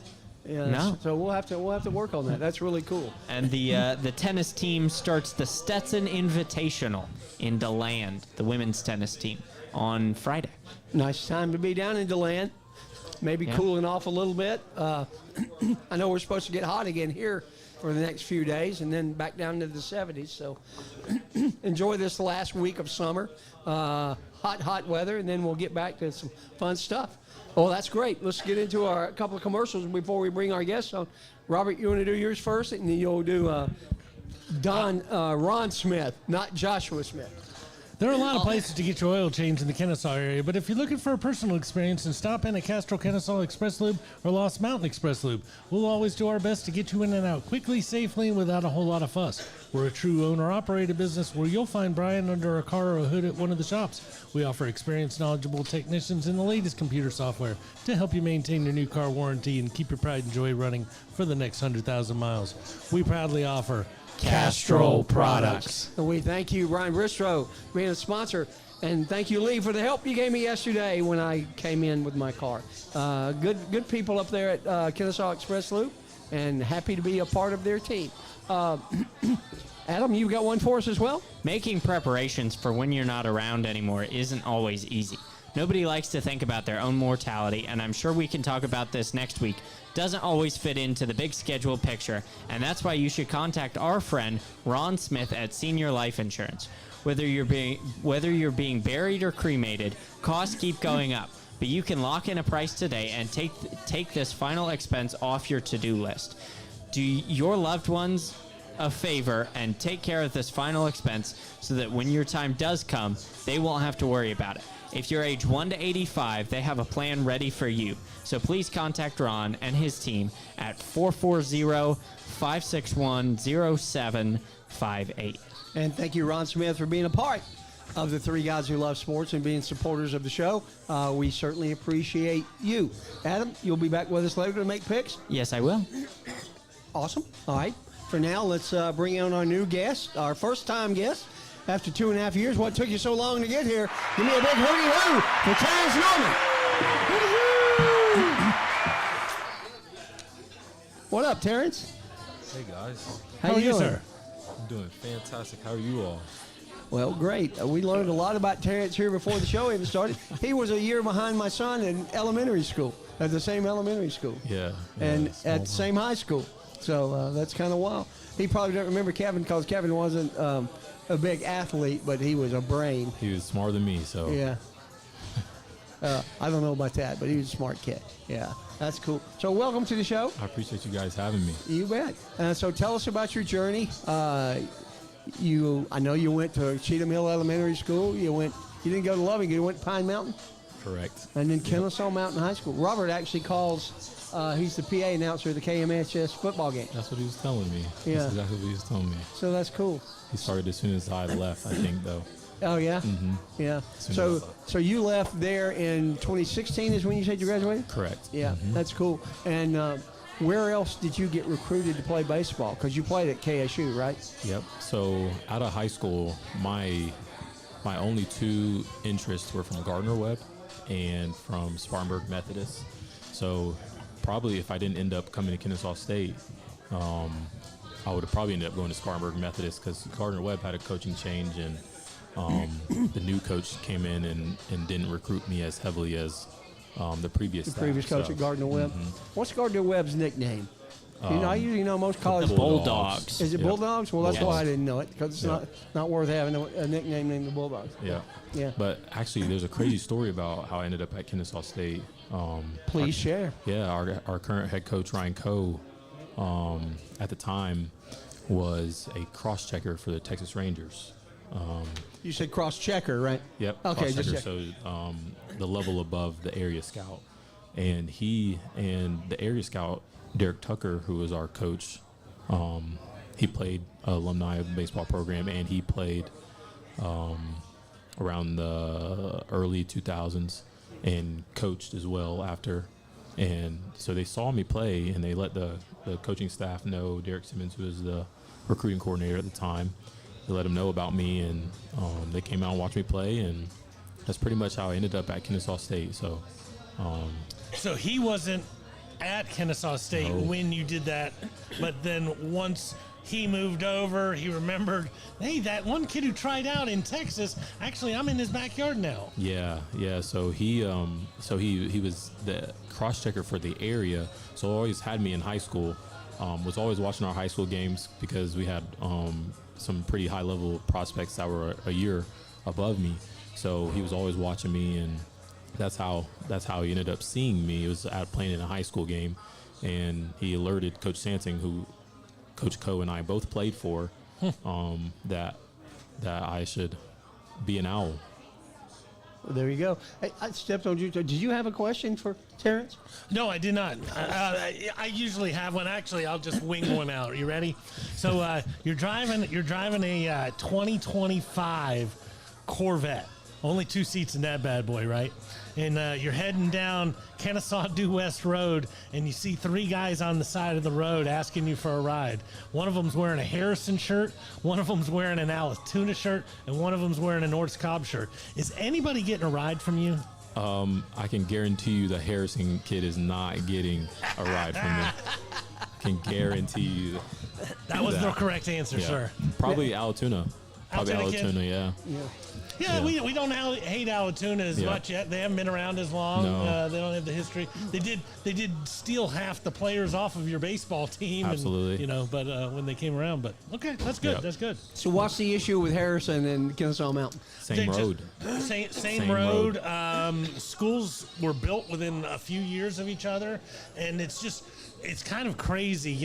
Kennesaw Mountain is a magnet school. So the reason why their numbers have always been up here is because smart kids from different areas of the county are coming up. And Chuck's son being one of them. My son being one of them. And, at the end of the day, Harrison has enjoyed a lot of success over the years that Kennesaw Mountain has not. And so there's a chip on our shoulder from that. And besides that, we just don't like them. Yeah. Not even Justin Fields? Oh, no, definitely not Justin Fields.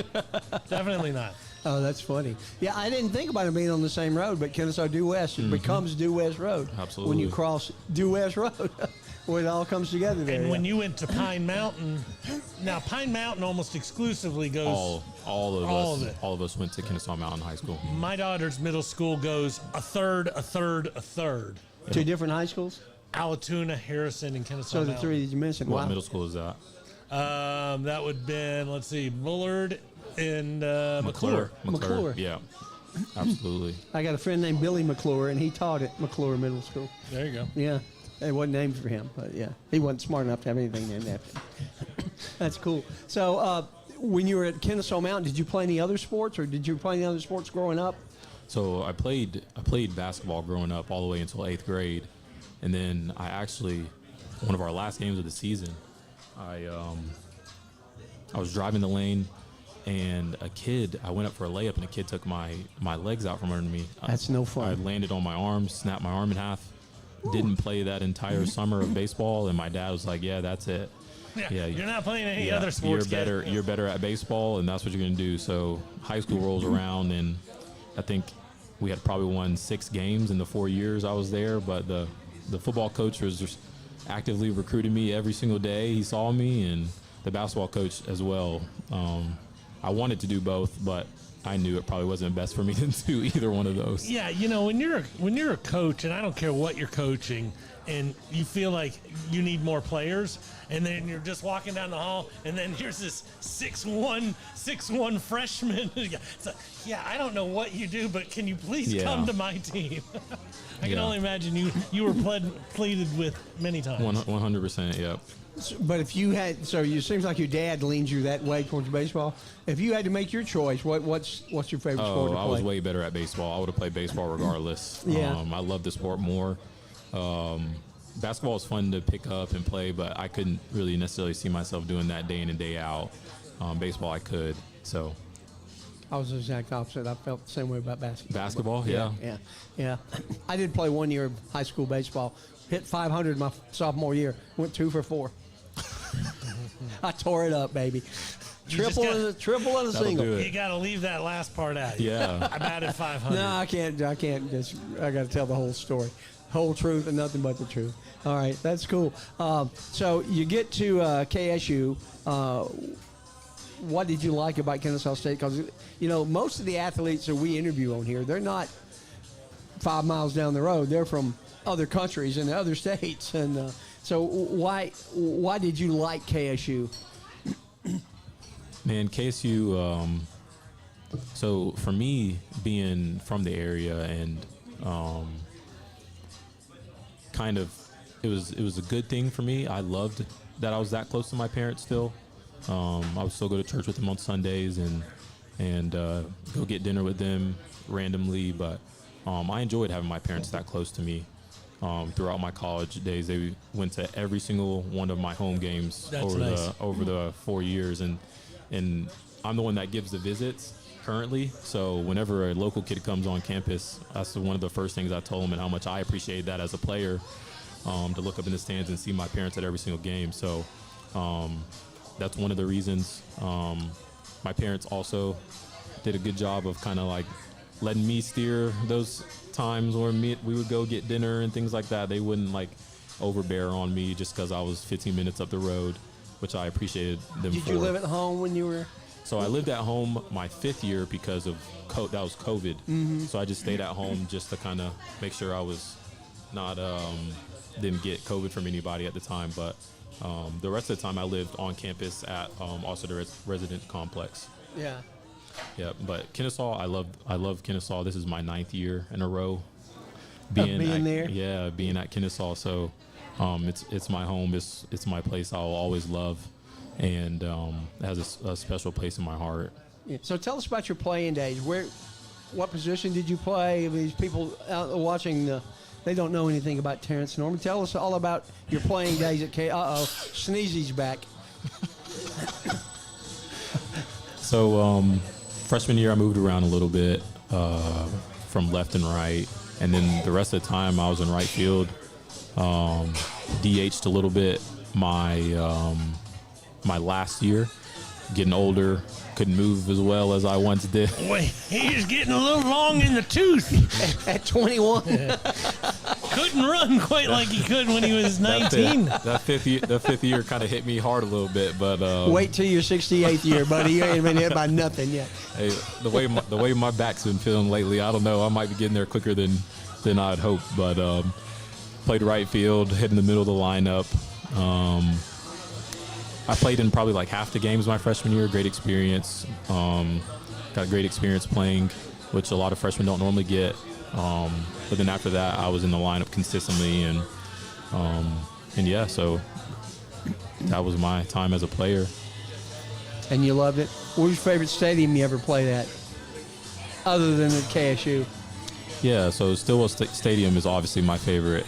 And now it's being rebuilt, right? It is being renovated currently as we speak, but atmosphere, I'll go ahead and combine atmosphere with the actual stadium and say, believe it or not, in Oklahoma University, the Sooners, or University of Oklahoma. University of Oklahoma. University of Oklahoma, yeah. In Norman. Yep. I've been there. It's a beautiful campus. Yeah, beautiful campus, beautiful field. Friday night there was an awesome game for us. We lost 2-1. They scored late. The second one run late. It was an awesome game to be a part of. Awesome atmosphere. So I would say Norman, Oklahoma. That's a cool thing. Pretty big stadium when you get out there and you're like, holy. Yeah, there's a lot of open land out there. A lot of dirt. Correct. And dust just rolling around. Around Norman? Yeah. What time of year was it? It had to be spring. It was early. It was early, so I think Was it's it probably hot? late February. Oh, so it wasn't as hot. No, it was chilly. Yeah. It was chilly for sure. I remember it, but it wasn't too bad. Yeah, I love the football stadium's huge. I didn't go inside, but I used to do some work on their campus and sampling work, and we drove around the stadium. It just looked gorgeous. But, Yeah, it's awesome. The final on the Sunday, before we got out of town, we all went over to the stadium to shower, and then as we were walking to the bus, we all took they let us walk onto the field and look at it. It's pretty awesome from field level. Oh, sure. When you're standing there and it's just seats That all high. around. Yeah, that's absolutely. That's Absolutely. really cool. Is there any stadium you'd like to play in that you haven't? That you might have seen on TV or something? I don't know. You kind of see these Division I programs playing in these like round robins in these major league stadiums. I think it'd be pretty cool. So last year, I guess the very, very beginning of this year, they had the college coaches convention out in Dallas, and with Coach Co's connections, we went out and saw Globe Life Field where the Rangers play. Where the Rangers play, yeah. Yep, and they do a tournament round robin-ish competition every year, and it'd be cool. It'd be cool to be a part of a team that's playing there. So, that's a great stadium. Yeah, I it's went to that a beautiful. couple of years ago. Oh, you've been there? That was the 2020 NLCS. Oh, yeah. Awesome. yeah, it's beautiful. So that's probably one I'd love to see. Not necessarily a college place, but Are there other stadiums you'd like to see, like Wrigley or Fenway? Have you ever been to any of those? So I have been in Fenway. Spent a couple summers in the Northeast playing in the NECBL baseball league. Yeah, we had somebody else on the show that did that too. Austin? Upshaw. Yeah, Austin Upshaw. Yeah. Yeah, he played It's at a Rhode big Island. league. Yeah, Yeah. it is. It's a big league. It's pretty widespread. Well, I guess as widespread as it gets when you have those small of states. But Sure. I played in New Hampshire. We were like an hour away from Boston. and our head coach's dad, Michael Gedman, his dad was a player for the Red Sox. So Was it Rich Gedman? Yep, absolutely. Yeah, I remember him. Rich Gedman, yep. Yeah. And he got us tickets to one of the games on our off day, so we went up and sat in like the friends and family section, and it was like the most, I tell everybody this, it was the most incredible experience ever, because you always hear about Fenway, but then, so we walked in behind the center field normal gate, and then we didn't get into the stadium part until we walked right out of it behind home plate. Yeah. So walking up those steps and seeing Fenway for the first time was like an unbelievable experience. I will never forget that. Beautiful park, isn't it? Beautiful park. Just the history, you like feel it. You truly feel yeah. it. And it's just an incredible thing to experience. I would advise any baseball fan to make sure they make a trip to Fenway Park. Yeah. Absolutely. One of my favorite parts of Field of Dreams is when they do the scene in Fenway. Absolutely. Yeah, but I've got a friend that's got 10th row seats behind the third base dugout Wow. at Fenway. So he's taken me a couple of times when he used to do business up there.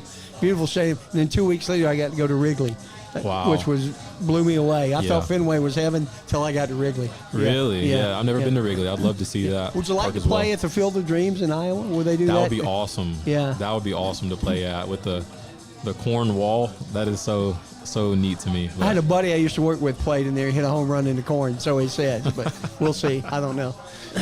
There's go ahead. No, go ahead, Robert. I was just thinking about how cool Fenway is. And there's so much history with just the monster. And you can watch shows that only talk about the monster. Right. Talks about the holes where you can peek through. Did you know that there is what do we call those little blips?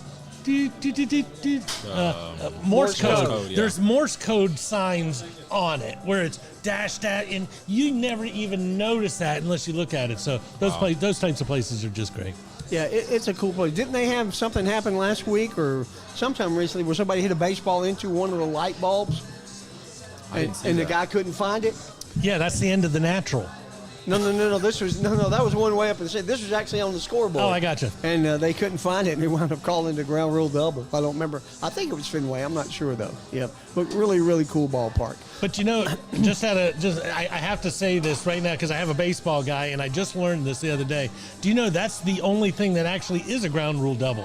We call ground rule doubles everything that bounces over the fence. But if it bounces over the fence, that's not a ground rule double. It's only a ground rule double if there's an obstacle that is caught where it's in the ivy, it's in a piece of glass or anything else.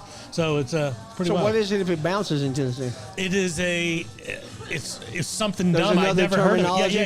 for it? It's something else double. There's also, I learned this at the same time, although I've forgotten half of it clearly. There is a ground rule triple. Oh, wow.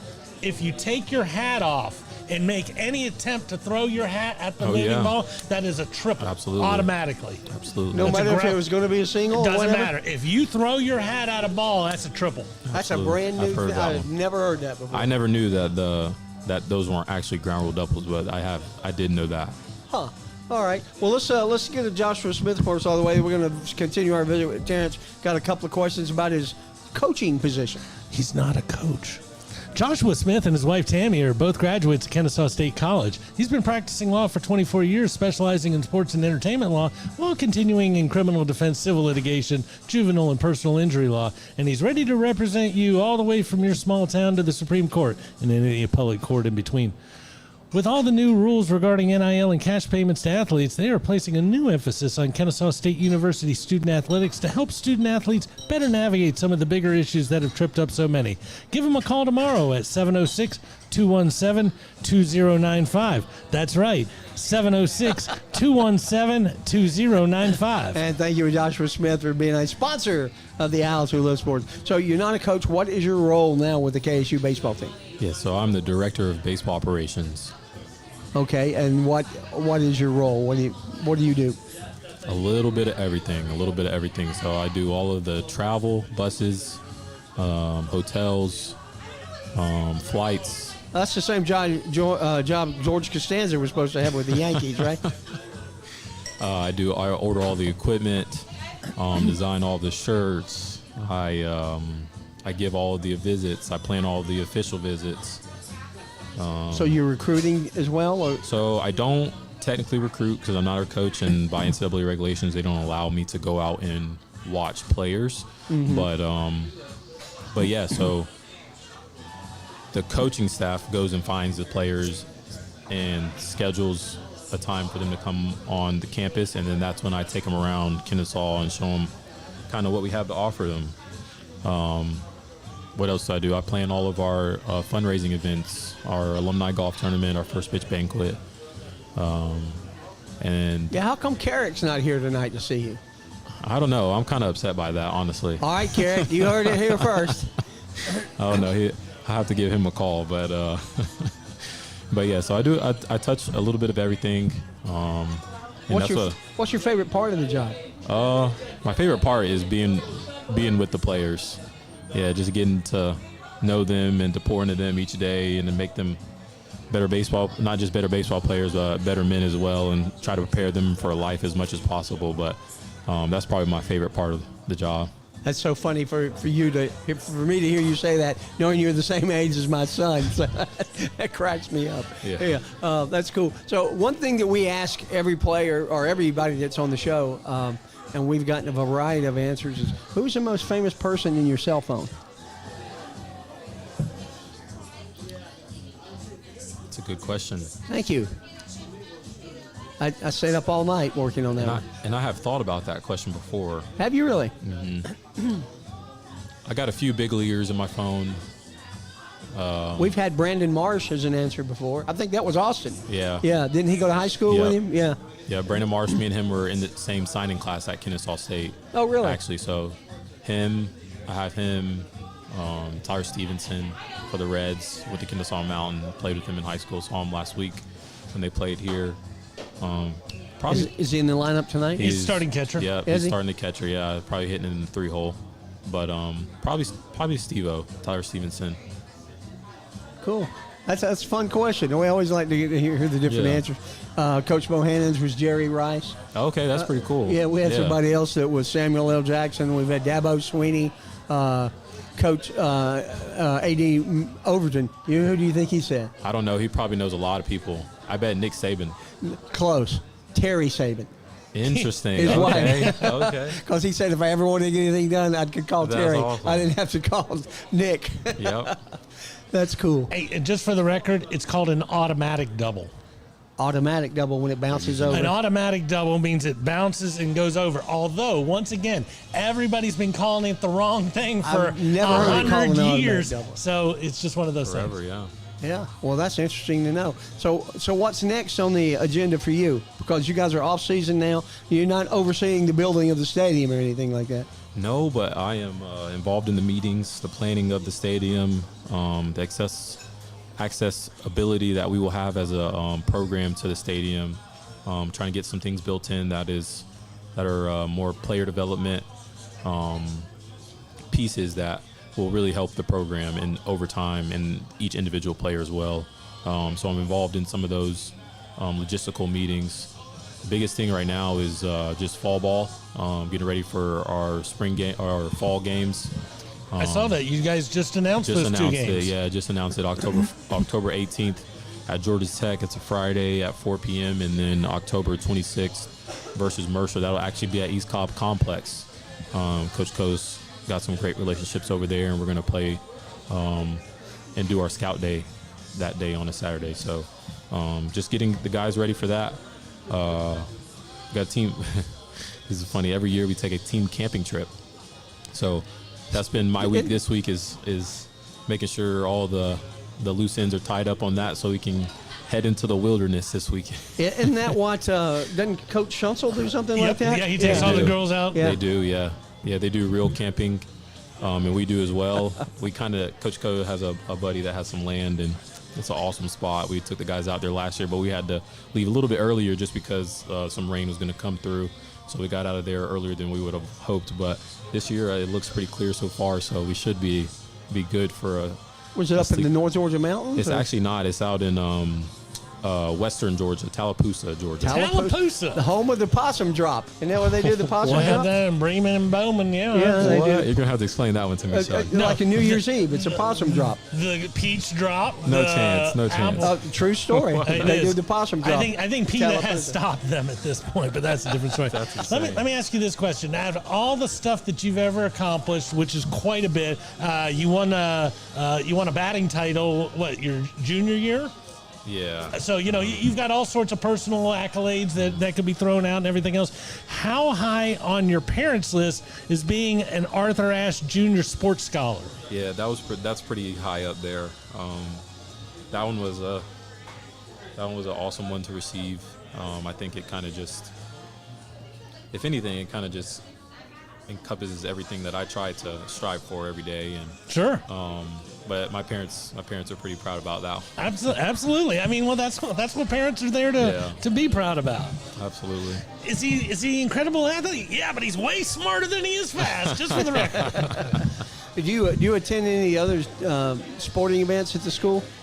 Recently, I've been trying to go to all of them. Went to the Griffins game the other day, volleyball. Last Tuesday night? Yeah. Yep. Saw them play Mercer. I went to the opening game for soccer against Mercer, but I haven't been back to one. You guys kind of inspired me earlier. I might see you guys out there tomorrow. Tomorrow night? Yeah, that's good. Yeah, but I'll be out there. I had a feeling that was coming. Yeah. I also went to the football game. We had our official visits that weekend, so it was an awesome crowd. That was a good Awesome night crowd, to go. Yeah, it was fantastic. I was amazed. I didn't think the students were ever going to stop coming out from behind those I know. east stands Like, or whatever it was. It's like, it felt like God, 10 when are they going to minutes. stop? It And felt they like filled 10 up the minutes they whole were south running. end zone. Yeah. Yeah. It So was really cool. that was a baseball recruitment night. Correct. Where you're whining. I'm using an expression, not the real thing. Coking and dining. Yeah, no whining and dining here. Just coking and dining. But when did you go to anything that wasn't a KSU event? Like, did you take baseball players to a baseball game or anything like that? So that one was a little bit smaller of an event. We'll do one toward the end of the fall that is a little bit more in depth, and that's with all of our committed players. So that one will be like the full go, like Andretti's. Nice. That's nice. cool. Multiple meals. But we took this group to 1885. In, The new one in not Kennesaw? The new one, not the new one. In Ackworth? Not the new one need in to bring them to Ackworth. Miller's Ale House. That's where they'll be coming next time. That's where they'll be coming next time. Miller's Yeah. Ale House. Yeah, I'll make sure that happens. Attaboy. But It's smart. But yeah, so not the complete experience, but just an experience to make them understand how much we appreciate them and how much we want them to become owls. So yeah. Also, Very cool. That's very, very cool. Well, we thank you for being on the show. We'd love to get some players on. If you can make Absolutely. that happen, Absolutely. we'd love to have a couple on. Yeah. But the last thing we want to ask you, we want you to look into that camera right there and tell a young baseball player in high school why he should come to KSU.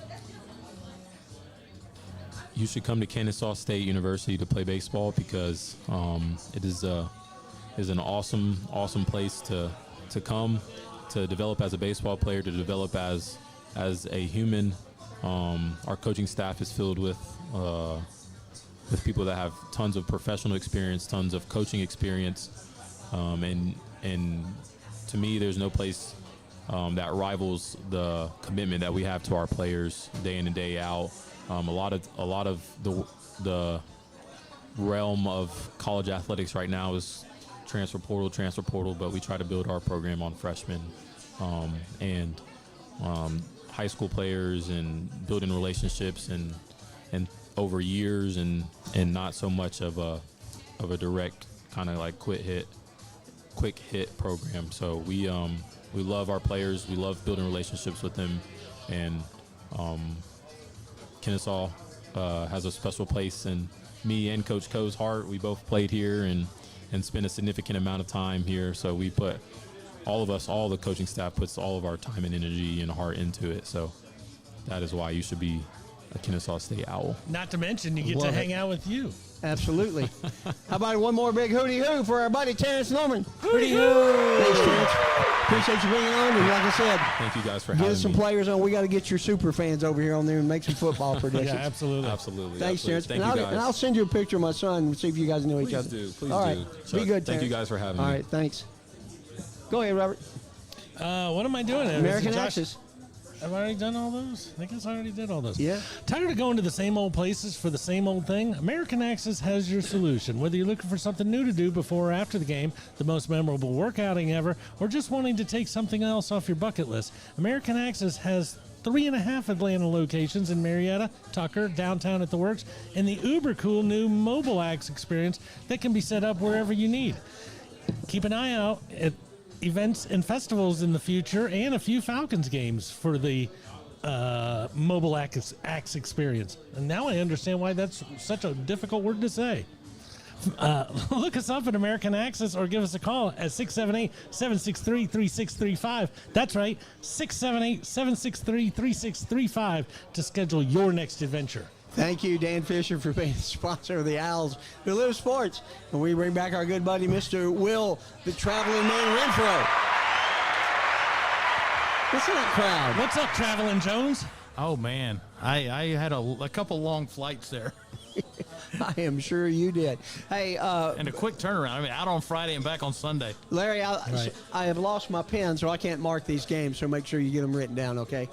All right. So we didn't do so well. Some of you didn't do so good last week. I was. Oh wait, I wrote it down on one of these. You were 6-2, 6-2, I think. Yeah. and I was 5-3. Yeah. Oh, here it is. Yeah. Oh no, wait, that's the wrong one. My mind's a steel trap. Are you questioning my numbers? No, but I wrote it down on one of these sheets. Because Oh, here it is. I yeah. could have just made those numbers up. I was 6-2. Robert was 4-4. Will was 5-3. Oh, I beat Robert. Garrett was 3-5. I said Garrett was 3-5, which since Adam wasn't here to make his picks, those go on to Adam's total. Whoa. Show up next time. Adam was Show on up. official church duty. He could not be here. You've heard of tag team wrestling? Yes. Yeah. No, that is not what's happening. Garrett was tag teaming. That for is you. not what was happening. Maybe you should get with Garrett before he makes your picks next time. Garrett, stop making sucky picks. So, but while we're speaking of wrestling, if you don't know, next week we have a double duo on here. We have Callie Terza and Lexi Taker Really? are going to be the guests next week here on the show. So, should be an interesting show. Are they going to squat me between them? No, they're No, going actually, to they're roll gonna you throw up. you- They're going to roll you up like a volleyball. They're and going to pass throw you back and forth like a medicine ball. They're going to do chest passes with you. So I'm ready. I know you are. I don't think anybody's ready for that duo. Adam might be, but yeah. All right, cool. I will take both of them on. Yeah. So, Will, tell us about the trip to San Jose State. As I said, we watched a little bit of the game, and I was blown away by the funkiness of the stadium. The lack of stadium? The lack of stadium. Or lack of half of a stadium? Yeah. So it appears that they took the visiting side stadium just down and put a couple of suites over there, and because they couldn't sell it out because they're not real big fans of football out there. I don't think. College football is different out there. And you're in the Silicon Valley, which I don't think that leads to a bunch of football fans. So it was a different crowd. It was a different the area was just different. I mean, I had never been to California before. I didn't know what to expect. Oh, you never been to California at all? No, that was my first time. Oh, wow. So I flew into San Jose and got there about noon. Drove out to San Francisco to see the fog because I didn't get to see the Golden Gate Bridge or Alcatraz. Did you hear Tony Bennett sing somewhere no. in the background? No, I did not. But so I went to see that. That was fogged out. That was no fun. And then I got to experience the California traffic. Did you see the little Seven Hills thing where the road wides down like that in Oh, San Lombard Francisco? Avenue or yeah, whatever it's called, Lombard, Lombard yeah. Lombard. Yeah, Lombard. those hills are no joke out there. Yeah. I mean, You didn't walk those? No. No. I was doing my best to get back out of San Francisco because the lady on the plane says, "Look, if you want to go see the Golden Gate Bridge, go now." She Correct, because you're halfway there. When 2 o'clock happens, get out of town, or you won't get out of town until later. Yeah. because the traffic was going to be horrible. So I took that advice. Let me ask you this: would you go back next time we play? I would go back the next time we play. Yeah. That's one of the few places I've been that I don't really think I want to go back and see that again. Yeah. It was just it was odd because I was by myself because my wife couldn't travel, and so few Kennesaw people went that I didn't know who was there, so I literally was just by myself, just roaming around San Francisco for a couple hours, and it was kind of odd. Yeah, I've never been to Northern California. I'd like to go one time just for the experience. And I did learn a few things because I've always known like all the stuff that was in California, but I don't know where they are in California because California's such a big state. So I knew Cupertino was where Apple's headquarters was. I didn't realize that was between San Jose and San Francisco. Right there. It's right there. And so is Palo Alto, which little bit of trivia. That's where Stanford is, right? You know, yes, Stanford is there. But you know what else was invented in Palo Alto?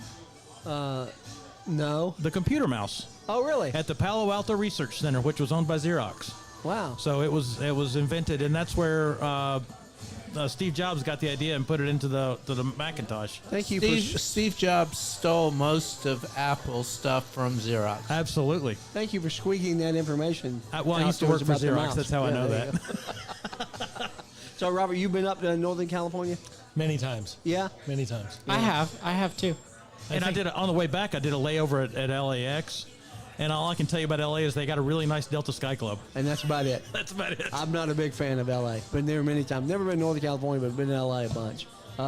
San Francisco's a fun town. You just Gotta know what you're doing. Well, it's like anything else. You pick and choose your moments. You know, you hit the pier early. You do this, and then you get the heck out of town. Yeah, I didn't have enough time to do all that. Correct. So That's cool.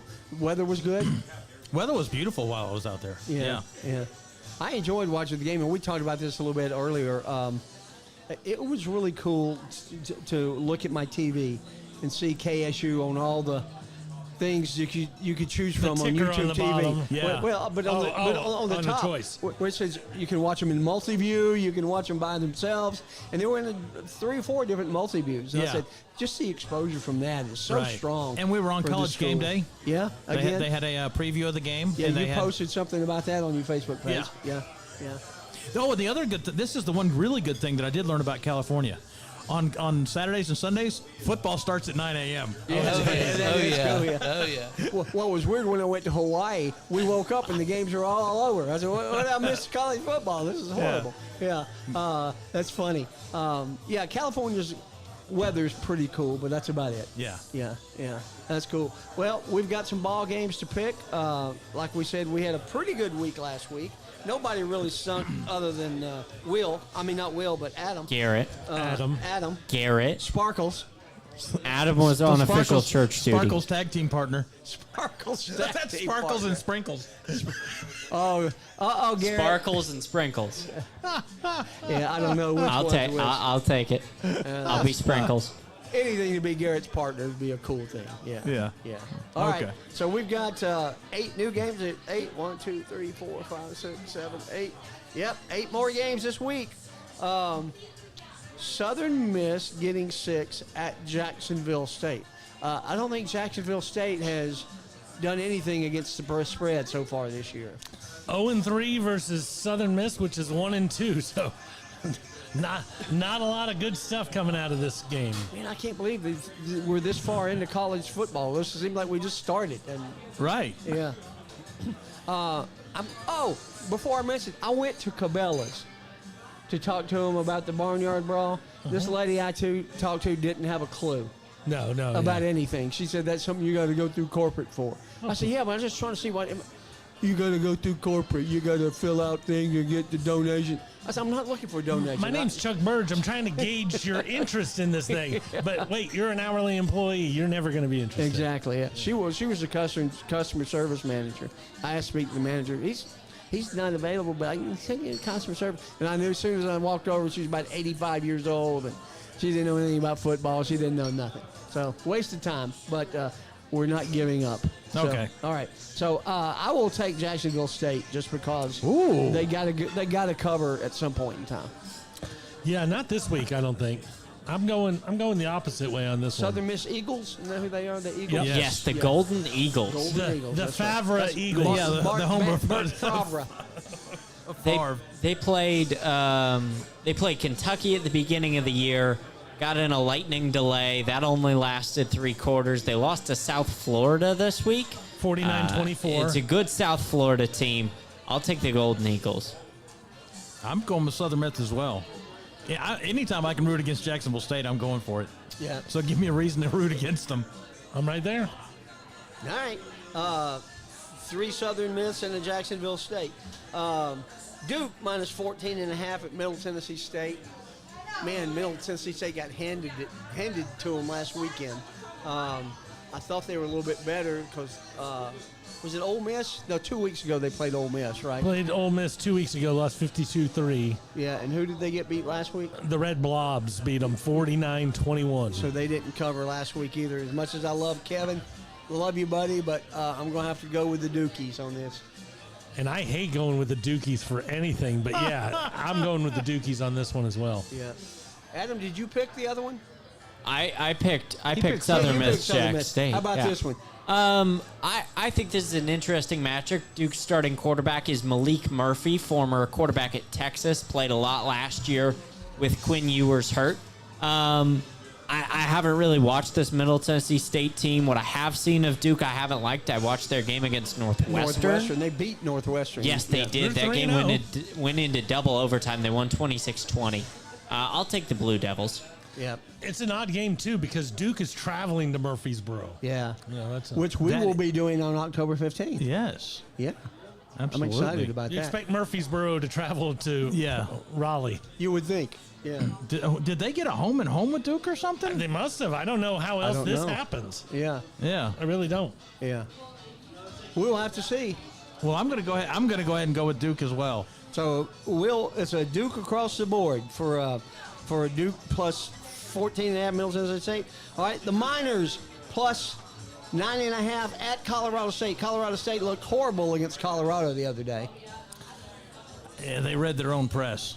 Yeah, I they think did. they were a little overhyped for that game They were a little and overhyped. did not perform well. Ladies and gentlemen, Dave and Priscilla Poe leaving the facility. Good to see you guys. See you, Russ. Very good, bud. Nice to meet you. All right, so we've got UTEP plus 9.5. I'm going to go with the Miners. Oh wow! 12th to Miner, 49er. You think UTEP? Wow. Okay. Colorado State did not impress me at all. Has UTEP impressed you with anything this I year? haven't seen them play. Okay, that's a good thing because you'd be less impressed. Yeah, UTEP impressed him when they lost 40-7, 28-10. They did lose once in overtime, 27-24. That's the one I saw. That was impressive. Okay, there you go. Who was The that game overtime- against, Chuck? Purdue, was it? It was No. against Harrison High Southern School, I Utah. think. Southern Utah. Yeah, the Southern Utah. Thunderbirds. The Thunderbirds. They lost to the Hey, Thunderbirds. there's so one I knew didn't it. know. I didn't know But it was- Thunderbirds were Southern Utah. It may have been the Fabulous Thunderbirds, the band, because that looked horrible. I've heard of them. There you yeah, go. all right, cool. Could have been John Travolta. So the rest of you are taking Colorado State. Is that what you're telling me? Braden Fowler Nicolosi is the starting quarterback for Colorado State. What's the Tennessee quarterback's name? Nico Iamaleava. Okay, just check. Braden didn't look great against Colorado. I think he talked a lot before the Colorado game. He shouldn't have talked so much. I think that he keeps his mouth shut this week, and they beat UTEP much like Nebraska and Dylan Raiola did. Yeah, All right. I'm going with Colorado State as well. All right. Monmouth against Florida International, and that game's even. And it's at Florida International. Yeah. Yes, at Pit Bowl Stadium. Yeah. So last week it was FAU and Did a FIU, Jersey right? hand pump at Yes. Pitbull Stadium. And if I Absolutely. remember correctly, FAU covered in that game against FIU. All right, so which way you going? Because I got to know how to pick the opposite direction. I'm going to let you go first. Well, I'm taking Florida International. So am I. Wow. So, okay. I'll take FIU. FIU. I love Pitbull Stadium. Pitbull sponsoring the stadium is just fantastic. Just looking at Monmouth's schedule so far this year, they lost to Eastern Washington. They lost to Lafayette. I think FIU got blown out by Indiana at Indiana. Indiana's beating some people. Indiana's They tore beaten up UCLA. Indiana's beaten nobody. UCLA is garbage. I'm taking FIU. I don't think three he likes FIUs. him. I'll take Monmouth. Oh, there you go. What is Monmouth's nickname? Eagles? The Eagles. Yeah. Yes. Yeah. All right. Cool. They are in West Long Branch, New Jersey. Beautiful right. part of New Jersey, by the way. If there is such a thing. Said no, there is. It is the Garden State. There absolutely is a nice Yeah. part of New Jersey. You got to remember one thing. I didn't know it until I went, but- I like to point this out to people. It is the Garden State, but back when it was dubbed the Garden State, there was only like 7 states. Do you know why I'm it's just called saying, I'm just saying, right. there might be I some thought more. you said there were 7 gardens. No, just 7 states. I love quoting movie lines. Do you know why it's called the Garden State? Because petrochemical refinery wouldn't fit on the license plate. But man, it That's had for such a good miscongeniality, ring. by the way. Yeah. It has such a good ring. I've been to Woodbridge. That's the only city I've ever stayed at. By the way, if you ever go to Secaucus, go to That's where the- Blackjack Mulligan's Irish Pub. That's where the stadium is, isn't it? The Jet Stadium in Secaucus, New Jersey? Right across the No. river? East Rutherford. East East Rutherford. That's right. Yeah. Not, it's not far. Not a huge it's fan. close, I'm yeah. not a huge fan of New Jersey. Yeah. I've got some history with New Jersey. They really liked our accent, though, at Blackjack Mulligan's. Oh, I'm sure. Yeah. All right, we've got Eastern. Did everybody got picked? Yes. Okay. Yes. So Eastern Carolina, the Pirates +6.5 against the Flames. I'll take the Pirates, you know. Do I hate the Flames? Yes. Is that why I'm picking it? Yes. But, you know, East Carolina's 2-1, and this is probably one of the better chances for Liberty to lose this year. So. Then give me the Pirates as well. Wow, we're all going the same again. I'm going to East Carolina as well. East Carolina screwed me this week. Worse than As well as New Jersey and a screwed few Garrett? other things. I was in a pool with some friends, and I took East Carolina over App State, and App State beat East Carolina right at the end of the game. That's amazing. I mean, that you have friends. Okay. I don't know what you are then. I like the banter. I guess we're acquaintances. No, we're buddies. Kadon Salter, starting quarterback for Liberty. I think Liberty wins this game handily. Adam going out on a limb. He being the lone wolf. I don't know that taking the team that's been dominating the conference for the last couple of years is Being a going out lone on a wolf. limb. That's Right. better But, than, right? Yeah, there you go. They're Lone not wolf. having the same year they had last year, but I'm just mad at East Carolina. Okay. I get that. All right, the Golden Hurricane of Tulsa. Yes. Going to more Bulldogs at La Tech, getting 3.5 points. Who did La Tech play this weekend, Robert? They had played a- NC State. NC State, that's Grayson right. McCall injured his leg during the game, so they brought in the backup quarterback. NC State, again, didn't really impress me. La Tech did, though. La Tech, I think the final score was 30-20. Their 30-20. offense looked good. I watched bits and pieces of that game. Tulsa played Oklahoma State last week. Ollie Gordon ran all over them. I think Tulsa's mad this week. I'll take the Golden Hurricane. I'm going to go with Adam. I'm going to go with the Golden Hurricane, too. I'm going to have to go with Tulsa. Yeah, absolutely. I'm going with them as well, which I really hate to do, but they just got done with Oklahoma State. It's going to seem a lot easier for them this Yeah. week. Whether or not they win, it's going to seem a little easier. All right, 2 to go. New Mexico State +16.5 at Sam Houston. One of the ugliest stadiums in all of FBS. Uglier than It San looks Jose like a State? high school stadium. It's got like a track around the football field. Yes, it does. It looks amateur. New one of those Mexico that's- State is garbage. It's one of those that's just built into the hill. Yeah, they got beat 48-0 last week. Yes, didn't they? this is the cover your eyes game of the week in Conference USA. All right, then give me Sam Houston to cover and his eyes. Oh, they may cover at home. I'll take Sam Houston to cover. I don't think they'll win, but they'll cover. I'll take Sam Houston as well.